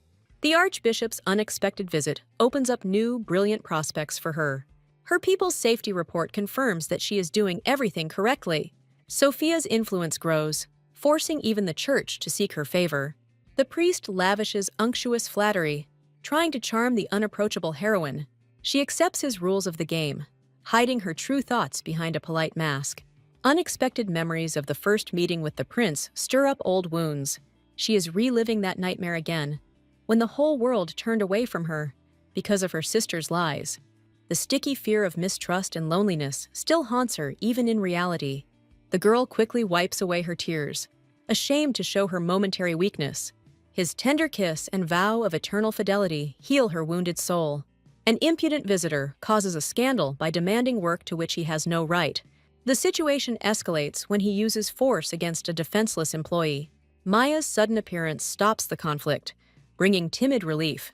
The arrogant boor looks down on her, not seeing real power in the woman. But an icy voice from behind her makes him freeze in mute amazement. The appearance of Sophia Orvain, the true owner, comes as a shock to him. With a cold smile, she confirms her status, putting the impudent man in his place. Her aura of power suppresses his will, causing him to tremble with inexplicable fear. In desperation, he reveals his true goal, the thirst for easy and big money. Her short and merciless refusal shatters his last hope into pieces. Her business is not just trading, but providing the best people as the most valuable commodity. Accusations of discrimination are dashed against her cold, impenetrable wall. She mercilessly knocks his arrogance down a notch, pointing out that it's not a matter of status, but of his rotten nature. Her keen hearing picks up someone else's accent, turning a minor detail into a powerful weapon. With a penetrating glance, she exposes him, confirming her suspicions about his origin. The crowd's whispers add to his humiliation, turning him into an unpleasant outsider in their eyes. She corners him, demanding that he prove his innocence and the purity of his past. Under pressure, he breaks down, revealing his pathetic story of hunger and poverty. His pride is trampled, and he is ready to do anything for the chance that was taken from him. The sudden appearance of the archbishop comes as a shock to him, but as a new trump card for her. The Church of Luminos is the only recognized religion, a symbol of purity and mercy. Archbishop Faust is a powerful figure whose authority is recognized even by the king himself. He provides protection and shelter to a desperate person, playing the role of a magnanimous savior. Confused and distrustful, he cannot understand the reason for such sudden kindness. The priest delivers a pompous speech about salvation, hiding his true motives behind it. His pious smile is just a mask behind which hides a cold and calculating mind. By flirting with a humiliated person, he demonstrates his power and imaginary compassion. Sophia can hardly stand this performance, seeing in it only cunning and hypocrisy. But behind his fine words lies a pragmatic approach. Their mercy is not selfless. The girl realizes that in this pious trickster, she has found the ideal business partner. Sophia gives him not just a job, but a chance to fight for his future and family. Her encouraging smile becomes a ray of light for him in the impenetrable darkness of despair. Shocked to the depths of his soul, he tearfully thanks her for her unimaginable generosity. Her subordinates admire the wisdom and strength of their mistress. Dreaming of becoming like her, she takes pleasure in accepting everyone's praise, playing the role of the gracious savior. This performance is just a well-thought-out move to strengthen the alliance with the church. Under the influence of religion, even the most desperate souls find faith and hope for redemption. Partnership with the church becomes a guarantee of the reliability and honesty of its company. Clients trust them, knowing that each employee has undergone rigorous selection and verification. With the support of the king and the church, her trading empire becomes an unstoppable force. The success of her venture brings her relief, but anxiety still lingers. The prince's sudden appearance and his tender compliment take her by surprise. Behind the courtesies between the prince and the archbishop lies a tense struggle for influence. The thought of an unfinished conversation with the cunning priest haunts her. The prince's casual behavior around her causes her a storm of embarrassment. This unexpected meeting disrupts the usual course of things, creating an awkward situation. He easily admits to his frequent visits, which confuses the girl even more. The young man openly declares his intentions, pushing the archbishop into the background. The priest plays his trump card, switching his attention to works of mercy. Letters of gratitude from rescued children become a powerful weapon in his hands. Behind her business lay another secret mission, developing a cure for the plague. With the company's funds, she financed research and provided free assistance to patients. Her main goal was to stop her sister, who had used the epidemic for her own purposes in the past. The villain of the past skillfully manipulated chaos, sowing fear and strengthening her power. Knowing how many people she has been able to help fills her heart with light and joy. She looks with sincere gratitude at the one who helped her carry out this plan. The priest skillfully translates her gratitude into donations, and the prince admires her success. This triumph not only saved lives, but also indestructibly strengthened her position in society. As she says goodbye to the prince, she thanks him for his support, still maintaining her distance. His sudden question about formalities catches her off guard, hinting at something more. He notices that she acts as distantly with him as she does with others. His bold request for intimacy breaks down the wall of formality between them. Every meeting between them is now filled with sweet nonsense that makes her heart flutter. He changed, and his former stiffness was replaced by confidence and tenderness. She remembers his past, a cold-blooded prince, deprived of warmth and love. But now his touches are so tender that she loses her head. Just one look from him makes her heart melt. Forgetting about everything in the world, she timidly tries to understand what he means, afraid of being wrong in her guesses. Without waiting for an answer, he pulls her towards him, breaking down the last barriers. His invitation to the ball becomes not just a proposal, but a declaration of deep feelings. His proposal sounds to her like an informal engagement, a promise of the future. Happiness overwhelms her, because she sees sincere love and tenderness in his eyes. The calm before the storm. The royal carriage brings the main threat to their world. Under the monastic robes lies the same Alice, but now her hatred has become stronger. Her return is a promise of revenge that will drown their fragile world in blood. The farewell to the prince is filled with tenderness and anxiety about the upcoming separation. His promise to return is a ray of light in the darkness gathering over her. Happiness seems to her like a dream that is about to be interrupted by cruel reality. A terrible memory of an execution in a past life poisons her present with the poison of fear. But now she is not alone. She has loyal friends behind her, ready to fight for her.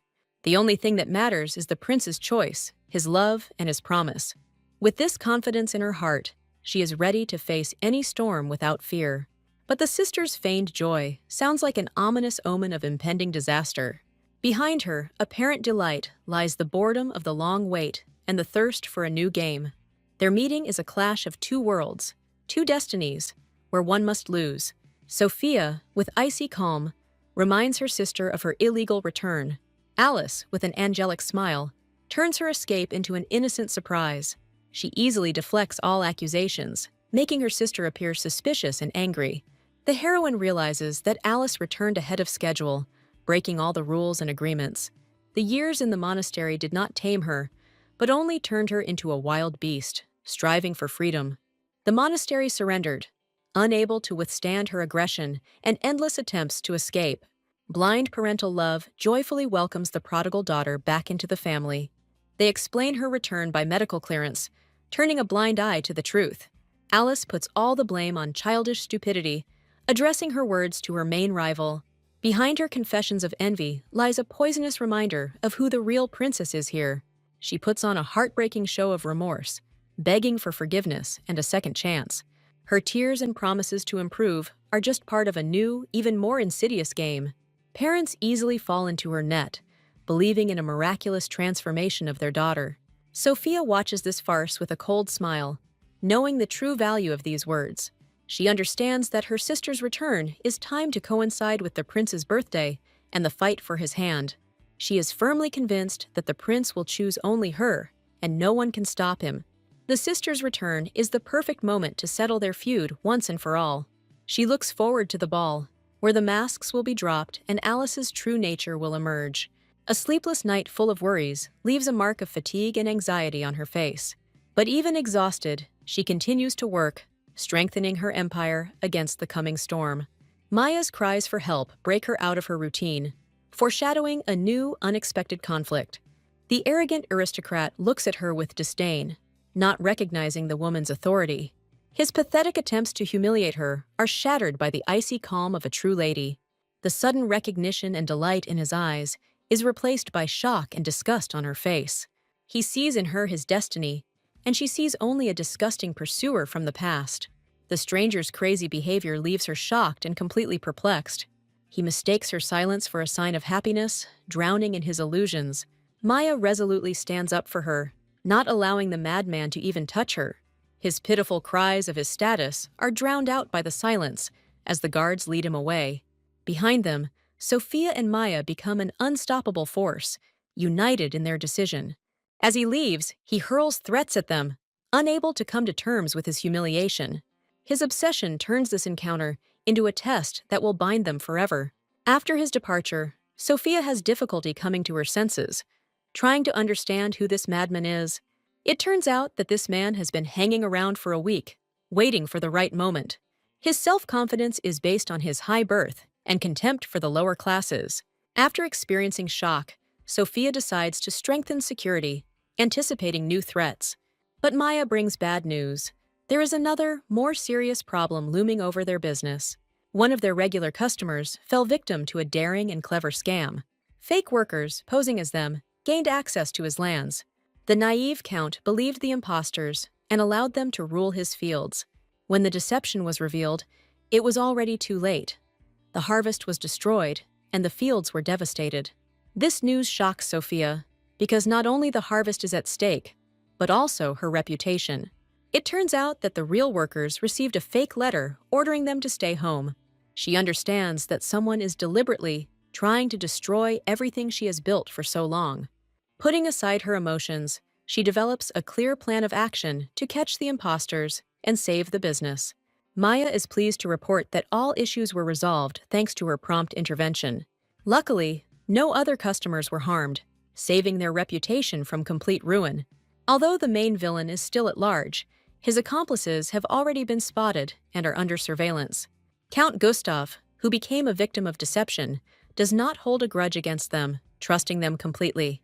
Their honesty and many years of work became the guarantee of trust that could not be destroyed by outside intrigue. Sophia kisses her faithful friend's hand with gratitude, appreciating her devotion and support. At this moment, their business relationship develops into a real, strong friendship. Meanwhile, the obsessive stalker sees Maya as the main obstacle to his love. Immersed in her work, Maya doesn't notice how the darkness thickens outside the window, bringing a new threat. This stressful time exhausts her, making her forget about rest and her own safety. The desire to help Sophia becomes Maya's main motivation, overshadowing her fatigue. She takes on the matter with determination, promising to put an end to all these problems. But behind her, darkness is already thickening, and the shadow of a possessed madman hangs over her. The next morning, her subordinates recall her fortitude the previous day with admiration. As a token of gratitude, one of them decides to clean her office, wanting to help in some way. But instead of order, he finds his mistress unconscious, plunged into horror. Grief reigns in the Citron family home. Maya has become the victim of a brutal attack. Sophia can hardly contain her rage, seeing her friend wounded and defenseless. Maya's parents are devastated but grateful that their daughter is alive.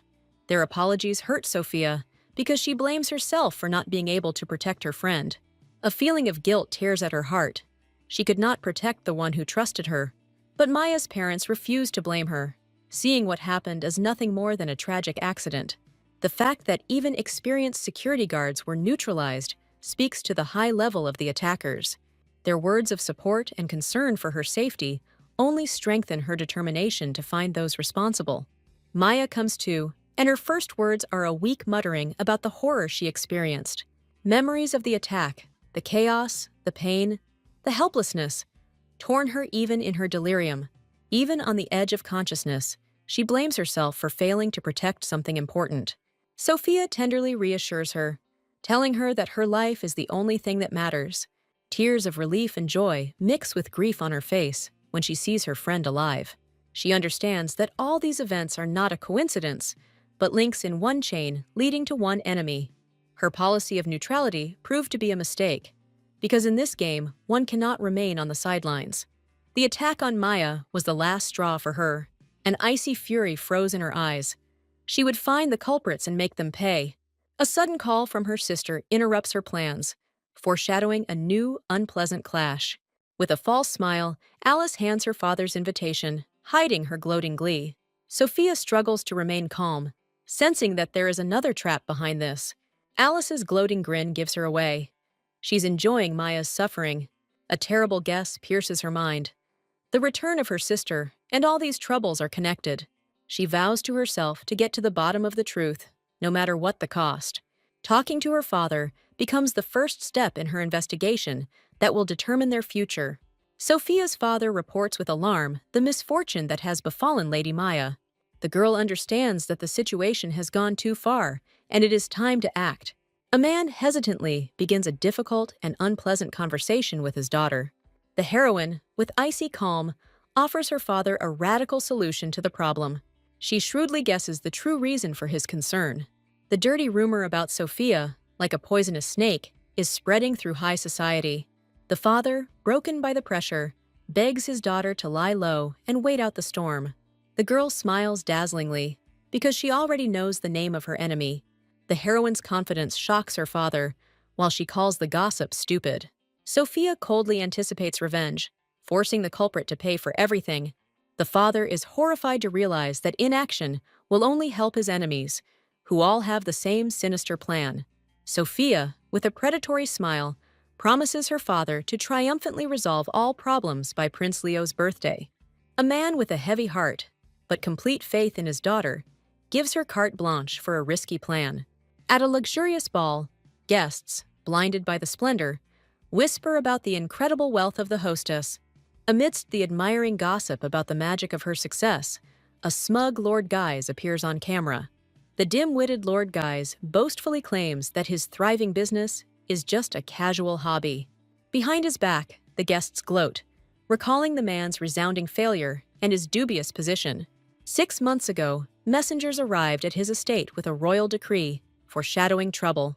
The official angrily reads out a list of Guise's crimes, accusing him of ruining the nation and engaging in illegal activities.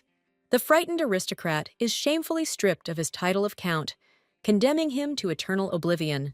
The royal decree mercilessly deprives him not only of his title, but also of all his lands. Broken and humiliated, Guise cannot understand why fate treated him so cruelly. He blames everyone around him for his fall, servants, subjects, and even his own parents. Denying reality, the man madly convinces himself of his genius and vows to return everything. In his inflamed mind, Sophia becomes the key to returning to high society and achieving unprecedented heights. Obsessed with this thought, he finds himself at the door of her trading company, overwhelmed by his own obsession. The whole world knows Lady Sophia as a brilliant aristocrat who created her own powerful guild.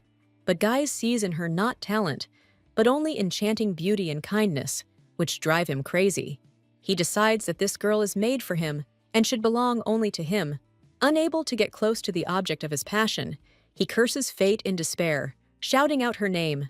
A mysterious hooded figure interrupts Guise's despair, promising a meeting that will change everything. Intrigued and confused, he follows the stranger to a secluded monastery. In a light-flooded hall, he sees a nun praying, and her silhouette instantly captivates him. Lady Alice, angelically beautiful, turns around as if she had been waiting for him all her life. In the confessional, he pours out his soul, and she, having listened to him, becomes his savior. Overjoyed, Guise thanks his patroness for the new estate. The nun slyly calls him her elder sister's destined one, Mr. Raccoon. She disarms him with flattery, comparing him to a cute little animal from the Far East. Her eyes gleam predatorily as she pitches him the idea of becoming a hero in her sister's eyes. The girl laughs innocently, but Guise goes cold, realizing that he has become a pawn in someone else's game. Guise grins maliciously, because now he has the perfect plan to get Sophia and the high title. His mysterious accomplice is confident of success, because their insidious plan is going like clockwork. In his pathetic dreams, he already sees himself as an all-powerful duke with a beautiful heroine at his side. Burning with impatience, he hugs the letter to himself, imagining the girl in his disgusting embrace. A love letter from Giz Razef flies to Sophia Orwin, carrying poison and sweet deception. The girl accepts the invitation to dinner, hiding her true and merciless intentions behind a polite smile. Blinded by her beauty, he fawns and fusses, not noticing the trap he has fallen into. Sophia alludes to the recent rumors with icy calm, carefully watching his nervous reaction. In her thoughts, she turns to her faithful protector, who discreetly guards her from any threat. Just a few hours ago, preparations for the decisive move in this dangerous game began in her castle.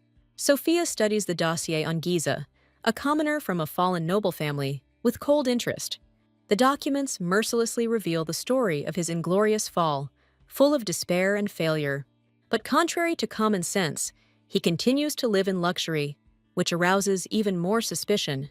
A connection with the influential Count Gustav becomes the key to his sudden enrichment. The girl, with a satisfied smile, thanks her faithful assistant for the prompt and accurate information. He modestly calls his dangerous work a simple hobby, which makes her smile sincerely. Now, the heroine's suspicions only grow stronger, because she feels someone's invisible hand behind Giza's back. She understands that such an insignificant person could not have planned such daring incidents alone.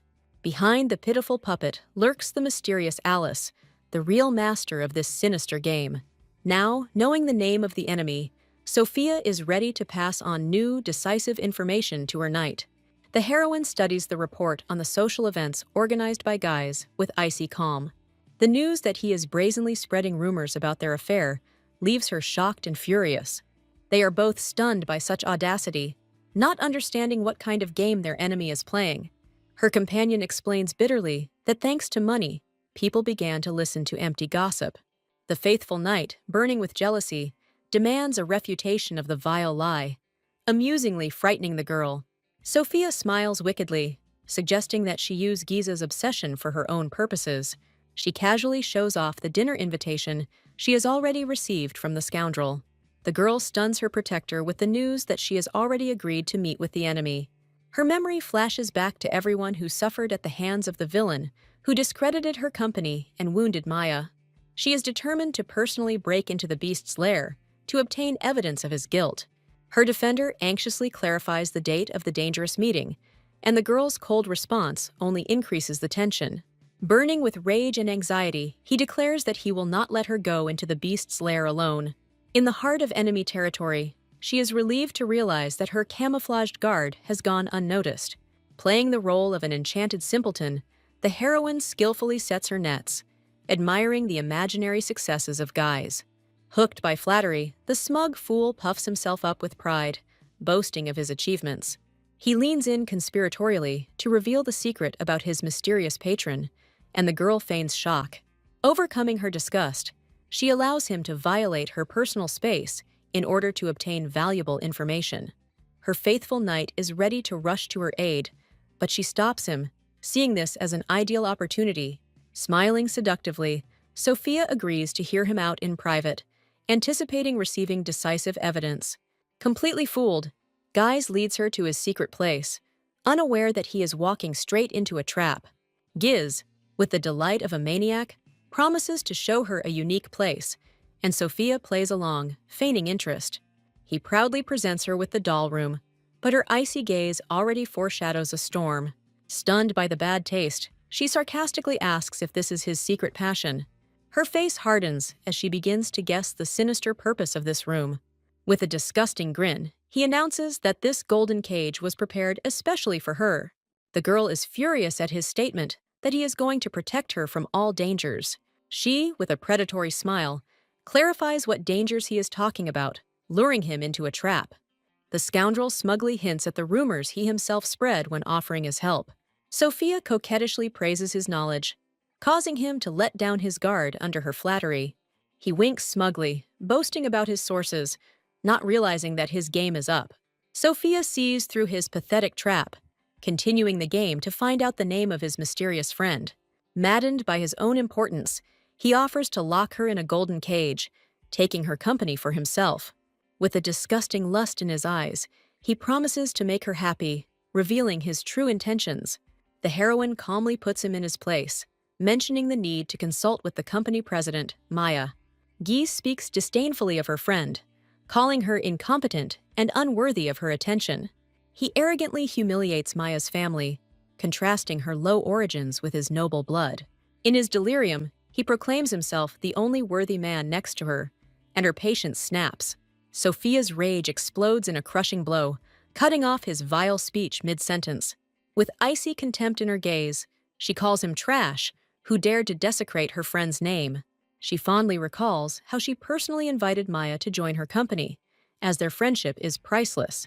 Sophia proudly states that their company exists only thanks to Maya's wisdom and talent. She fondly remembers her only friend, whom she trusts more than herself. An icy rage contorts her face as she asks how he dared call her friend incompetent. Her voice rings with contempt as she hurls his own filthy insults back at him. With deadly calm, she hints that by humiliating Maya, he was actually describing himself. An explosion of uncontrollable rage sends the villain to the floor, where he belongs. Towering over him, she disgustedly orders the insect to beg for forgiveness for her friend. In a panic, he tries to justify himself and accidentally lets slip about the attack on Maya. Her gaze becomes razor-sharp as she caught him in a fatal mistake. She drives him into a corner because only his own people knew about the attack, and now he has nowhere to run. A deathly calm Sophia delivers her verdict, accusing him of attacking Maya. Cornered, he erupts into an animalistic rage, spewing insults and threats. The maddened scoundrel rushes at the girl, intending to prove his imaginary superiority by force. Her faithful protector rushes down the corridor, cursing every second of delay. In his hands is irrefutable proof of guilt, a document that will forever reduce Giza to dust. An alarming roar makes the young man's heart freeze with chilling horror for Sophia's life. Prince Leo bursts into the room, ready to destroy anyone who dared to harm her. He finds her unharmed and radiant, sitting on her fallen enemy, and breathes a sigh of relief. Even humiliated and defeated, Guise continues to scream, unaware of who stands before him. Having recognized the prince, he, in horror, reveals his last secret, confessing to the assassination attempt and signing his own death warrant. Prince Leo coldly informs him that he personally took care of the mercenaries, dispelling the scoundrel's last hopes. He mercilessly presents the defeated Giza with irrefutable evidence found in his office. Seeing a forged letter designed to defraud a trading company, Guise freezes in mute horror. This false notice, identical to the one sent to Count Gustav, becomes the final nail in his coffin. The accusation of sabotaging his own company falls upon him, leaving no chance for salvation. In a panic, he tries to deny the obvious, but his pathetic excuses are drowned in the contempt of the victors. In despair, he accuses them of conspiracy, but the sudden appearance of guests interrupts his hysteria. An elegant stranger, smiling, asks permission to join this exciting performance. Ryan reports that all the enemies in the mansion have been captured, and the prince orders the main criminal to be taken away. Guise clings to his title, not realizing that in the face of royal power, he has no rights. Prince Leo smirks and challenges the worthless man to repeat his words to the face of the heir to the throne. The realization of total collapse hits Giza as he is led into the darkness to meet his fate. Having recovered from the shock, Sophia shyly thanks her savior for his invaluable help. Overcoming all barriers, the prince grabs the girl in his arms, catching her by surprise. He hugs her tightly, speaking with pain in his voice about his fear for her and her disheveled outfit.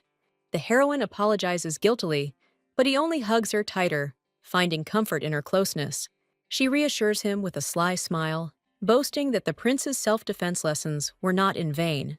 He sadly thinks that such a strong girl could have managed without him, but she resolutely denies it. Sophia tenderly admits that only his presence gives her the courage to act so recklessly. In his heart lives the hope of becoming the only haven where a brave heroine can allow herself to be weak. With a trembling heart, she admits that she has strived all her life to become his most reliable support. His heart melts with happiness, because her carefree smile next to him is his main reward. The next day, in the cold dungeon, Guise, broken and crushed, curses his unenviable fate. He shakes the bars in despair, but his pitiful cries are interrupted by an unexpected and ominous voice. A mysterious old woman appears at his cell, promising him a quick release with a deceptively kind smile. Recognizing her as Lady Alice's messenger, he greedily clings to the last hope of salvation. Not sensing any danger, he drains the bottle of wine in one gulp, hastening his savior and his own death. A sudden pain shoots through him, and he looks at his hands in horror, realizing the fatal mistake he has made. The old woman reveals the truth with a malicious grin. Salvation is promised, but not in this life.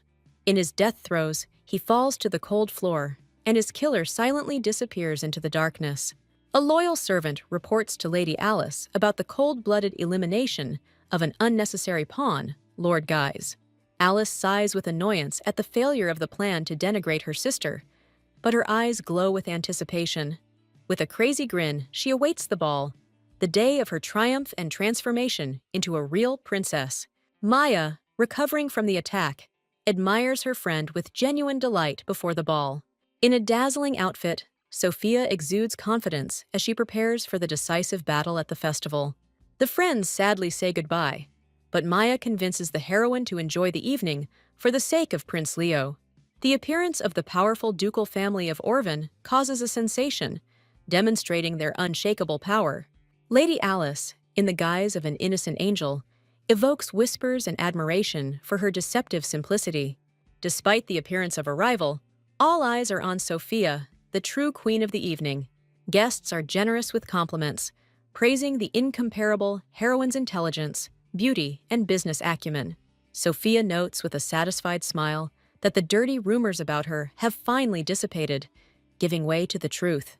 The guests are burning with curiosity, wondering who the crown prince will choose as his companion for this evening.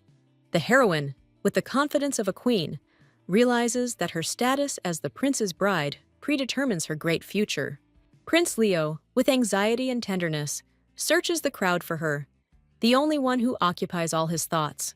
He recalls yesterday's events with regret, regretting that he could not be with her in difficult times. The news of the Orvan family's arrival makes his heart beat faster in anticipation of the long-awaited meeting. The faithful assistant whispers to the prince with a smile that Sophia is wearing his gift, causing the young man to blush deeply. The king teases his son with fatherly tenderness, noticing his undisguised excitement and happiness. An embarrassed Leo tries to maintain his composure, but his father just waves him off, reminding him of the holiday. The young man, with deep respect, thanks his father, the king, for blessing his union with Sophia. The king, with sincere love, gives his paternal blessing to the union of his son. A sudden commotion in the hall makes the prince alert and rush to help. He freezes in horror when he sees his beloved with a wound on her face and a dirty dress. The evil Alice giggles with feigned innocence, blaming the victim of her meanness for everything. Prince Leo, not paying attention to the culprit, rushes to Sophia, full of concern for her. The heroine, with the dignity of a queen, tries to leave, hiding pain and humiliation behind a mask of calm. He always knew that behind her cool reserve, there was more than met the eye.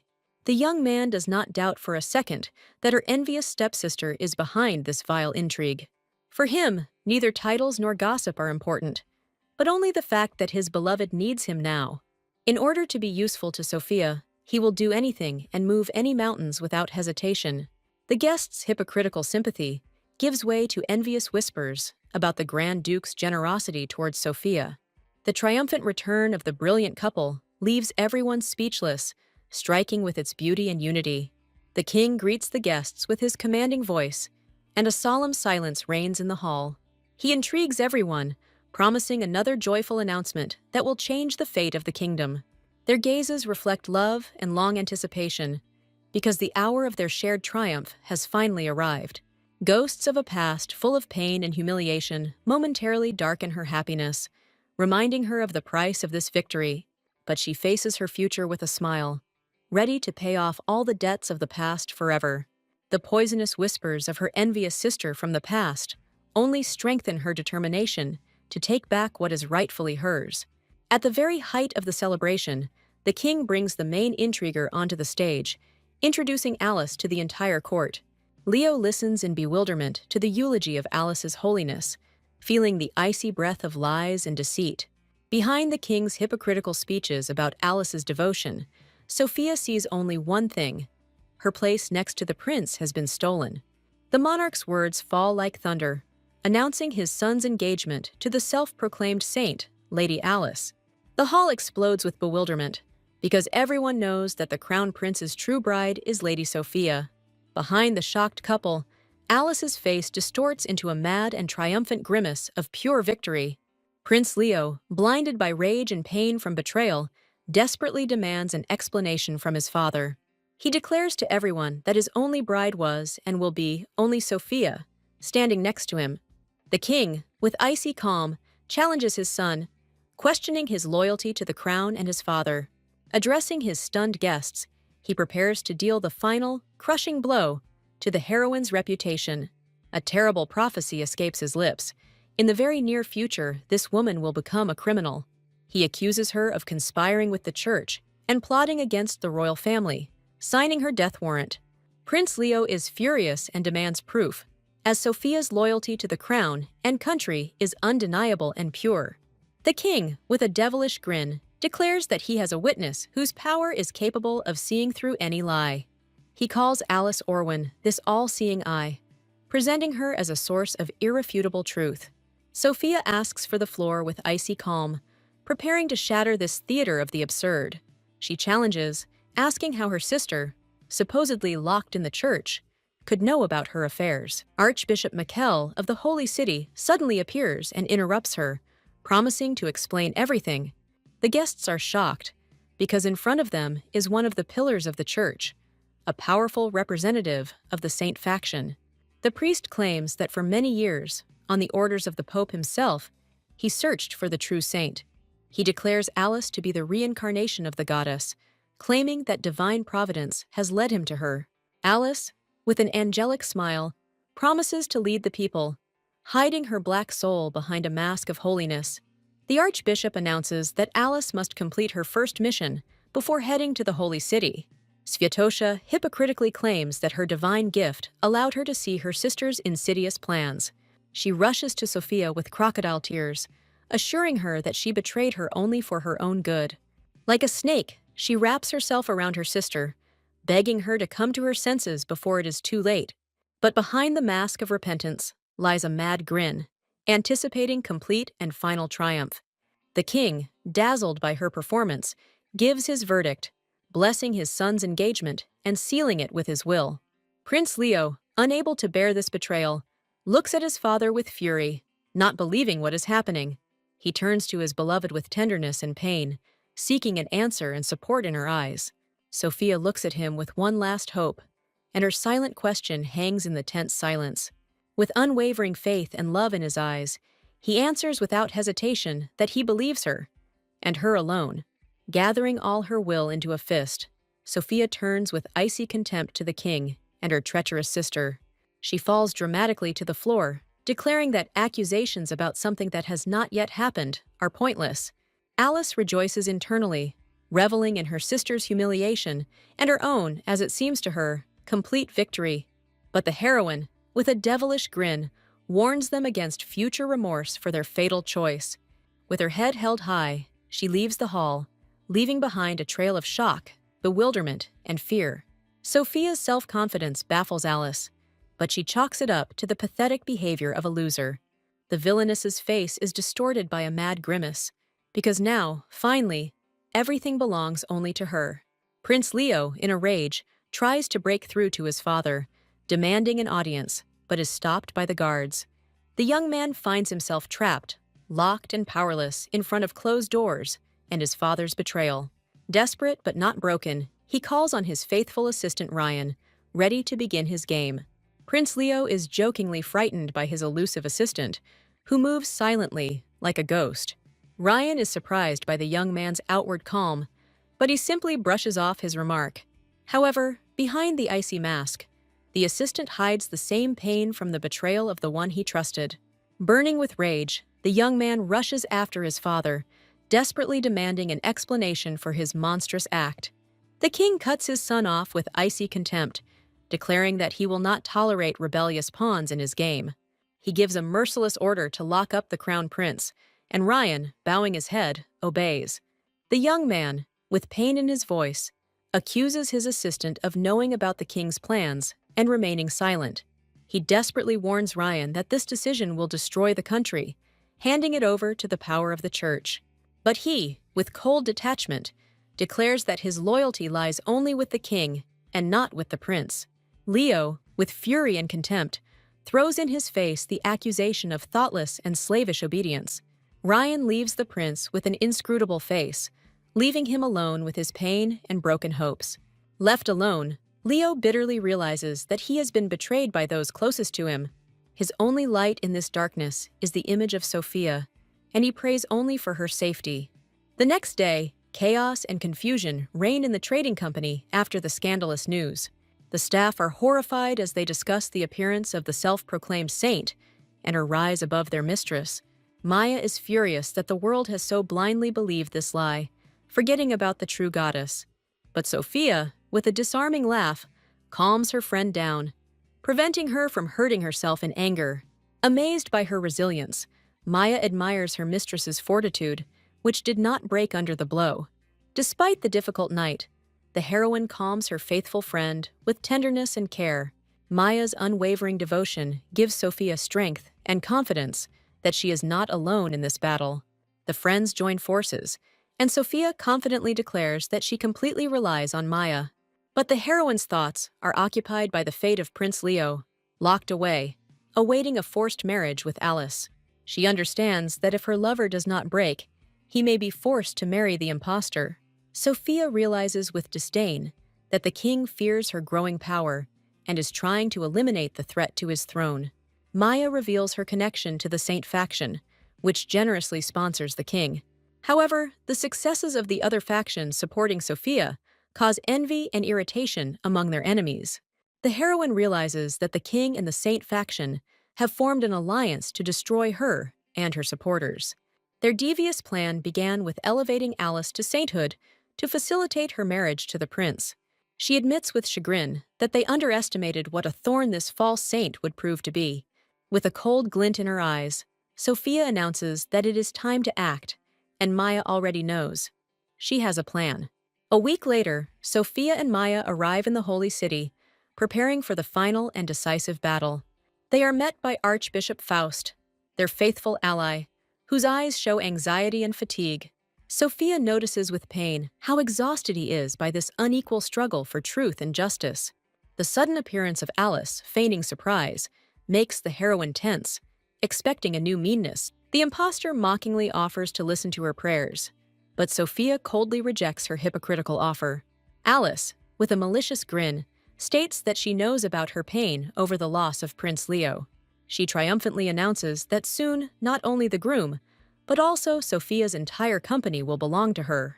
In her mad delight, she proclaims that she will take everything from her sister, leaving her nothing. Maya, in a rage, rushes to her friend's defense, but Alice only laughs in her face, reveling in her power. With a devilish glint in her eyes, she reminds them that the king himself is on her side, and their fate is sealed. Reveling in her power, Alice gloats that thanks to the king, all her wishes will now come true. She turns to Maya with venomous gratitude, hinting that it was her lessons that led to this triumph. A fateful memory emerges, where the naive Maya herself suggested to the villain the path to power through the king. The impostor declares herself Maya's new mistress, brazenly demonstrating her power right in front of Sophia. With a mad gleam in her eyes, she whispers to her frightened friend that all this is the will of the goddess. But instead of fear and despair, Alice hears only the ringing and contemptuous laughter of her sister. Sophia mercilessly hits her pride, reminding her of her stupidity and inability to even make simple calculations. Hugging her faithful friend, she dismisses her sister's pathetic threats as nothing more than a funny and clumsy joke. The heroine, with a grin, suggests that she trade the role of a saint for that of a comedic actress, which suits her better. Alice's face is distorted with rage and bewilderment because her sister's laughter destroys her triumph and sows fear in her soul. Alice smugly declares that she won't have to bother with the calculations because Maya will do it. Sophia ironically lists the boring duties of a company owner, hinting at her sister's incompetence. She suggests with a venomous grin that even reading simple words is an impossible task for Alice. The impostor's face distorts with humiliation because she understands that her sister is openly mocking her. In an attempt to save face, she declares herself a saint who is not fit to engage in such mundane matters. With theatrical pathos, she promises everyone present to perform a real miracle to prove her strength. Sophia and Maya watch this performance with bewilderment, not understanding what kind of trick she has planned. Enthusiastic followers bring her a sacred box, begging for divine intervention. The heroine watches her manipulations with suspicion, expecting another cheap trick. After an awkward pause, Alice triumphantly opens the box, filled to the brim with gold, declaring it her miracle. The duped crowd chants the name of their new saint in ecstasy, oblivious to the obvious deception. Sophia watches this circus with disdain, easily figuring out her sister's cheap trick. She quickly figures out a simple scheme with an accomplice hidden under the altar. But Maya notices a discrepancy. The heroine comes to the conclusion that Alice has her own person among the believers who pulled off this trick. Archbishop Faustus confirms her guess with admiration, calling the impostor's actions pathetic. But Sophia understands that she can't raise that much money through tricks alone, and she looks for another source of their wealth. Her keen mind and insight suggest that there is something more behind the scenes of this game. That same night, an uninvited and extremely unpleasant guest enters the chambers of the imprisoned Prince Leo. Alice, with a cloying smile, invades his privacy, irritating him with her intrusive presence. She notes with delight that he recognized her without even looking, reveling in his attention and her power. With disgusting familiarity, Alice clings to the prince, cooing about his non-existent love for her. He pushes her away in anger, but the impostor only feigns hurt innocence, reveling in his anger. She reminds him with icy calm of his duty, because in order to produce an heir, he will be forced to marry. Prince Leo is shocked by her impudence, not understanding how she cannot see that she is just a pawn. He knows that his cynical father will never believe in a saint and uses her in his dirty games. In his mind, she is already discarded like a bloody rag when her usefulness is exhausted. He is amazed by her self-confidence, because behind her stupid coquetry lies only emptiness and ignorance. She declares with a smug smile that he still prefers her, and she was wrong to worry about his taste. With a stupid giggle, she revels in her imaginary victory, not noticing the icy contempt in his eyes. She humiliates Sophia with poisonous malice, not understanding how one can love such a boring and pathetic sister. The impostor, with a venomous grin, suggests that he was with Sophia only to attract her attention. She brazenly declares herself his princess, but Prince Leo's eyes fill with icy fury and disgust. An invisible force throws her away, and her smug speech is interrupted by a pathetic and frightened squeal. Alice is shocked and furious, unable to believe that her spell didn't work, and her perfect plan is ruined. With contempt in his voice, he delivers his verdict to her. She will never surpass Sophia in anything. Turning away from her, he makes a final threat, promising to destroy her if she appears before him again. His words penetrate her mind like poison, and she cannot come to terms with the thought of her defeat. The realization of her own insignificance drives her to madness, and she breaks into hysterical screams. The guards burst in and freeze in shock, seeing the half-naked saint in a fit of uncontrollable rage. Having lost the last of her sanity, she vows to kill anyone who stands in her way, finally revealing her monstrous nature. Irritated by the noise, the king looks at his sobbing puppet with cold indifference. In hysterics, she clings to the king, demanding that he force the selfish Leo to marry her, because she is a princess. Through her sobs, she babbles that she does not understand why he so stubbornly rejects her, his destiny. The archbishop looks on with hypocritical sympathy at her pitiful performance, full of tears and despair. The king, with false tenderness, reassures her, advising her to concentrate for now on her role as a saint. But as soon as the priest agrees, her meekness turns to rage, and she clings to him with a death grip. The impostor's face is distorted with anger, and she hatefully demands an answer as to when she will become a princess. Her naked thirst for power amuses the king, and he admits with a grin that he is impressed by her ambition. With a devilish grin, he promises her a lavish wedding in 2 weeks, indulging her vanity. Having given the order for immediate preparation, he watches as his puppet childishly rejoices at his imaginary victory. The archbishop is horrified by the king's recklessness, but he only waves it off, reminding him of his unlimited power. Alice, with a smug smile, revels in her power, because now everyone obeys her unquestioningly. In her dreams, she already sees herself as a winner, standing on the bones of her defeated and humiliated sister. The day before the wedding, the impostor, blinded by her triumph, is already anticipating her happy future. She plans the wedding details with gusto, planning to tease her sister by showing her the sketches. In her sick imagination, Sophia must be crushed by the irrefutable proof of her defeat. Approaching the prince's chambers, she is surprised to see at the door the one she least expected to meet.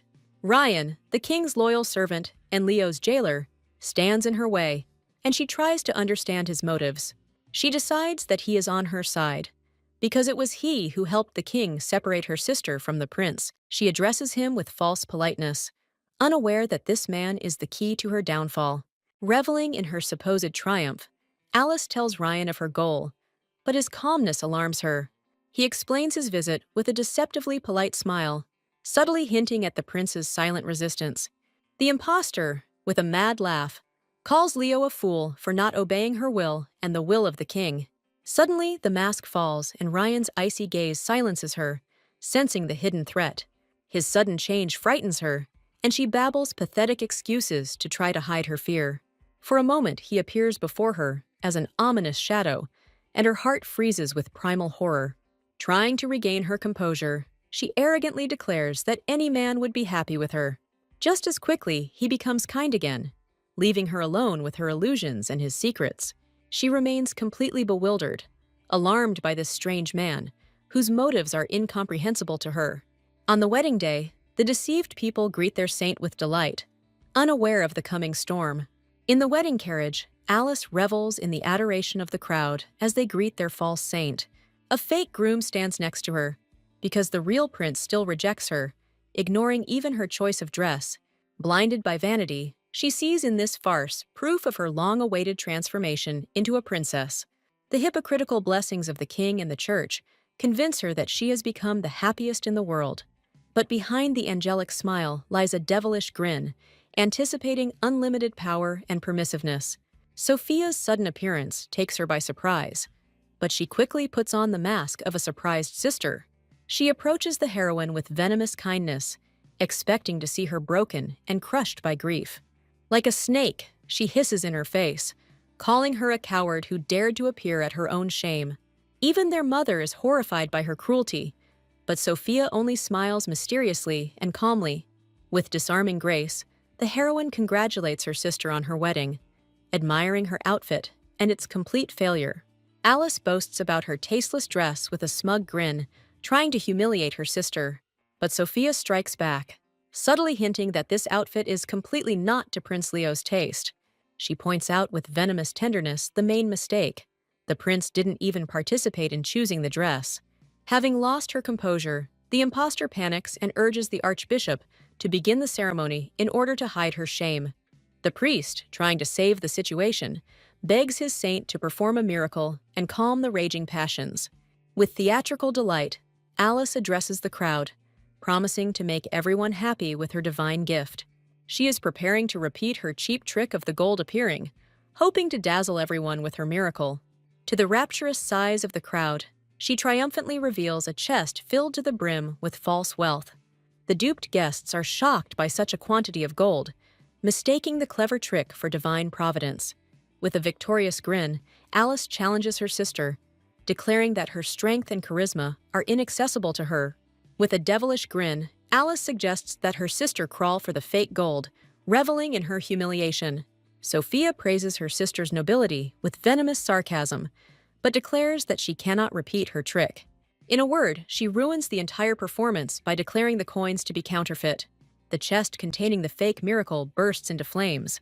Amidst the general chaos, Sophia stands unwavering, like a true queen, reveling in her unconditional victory.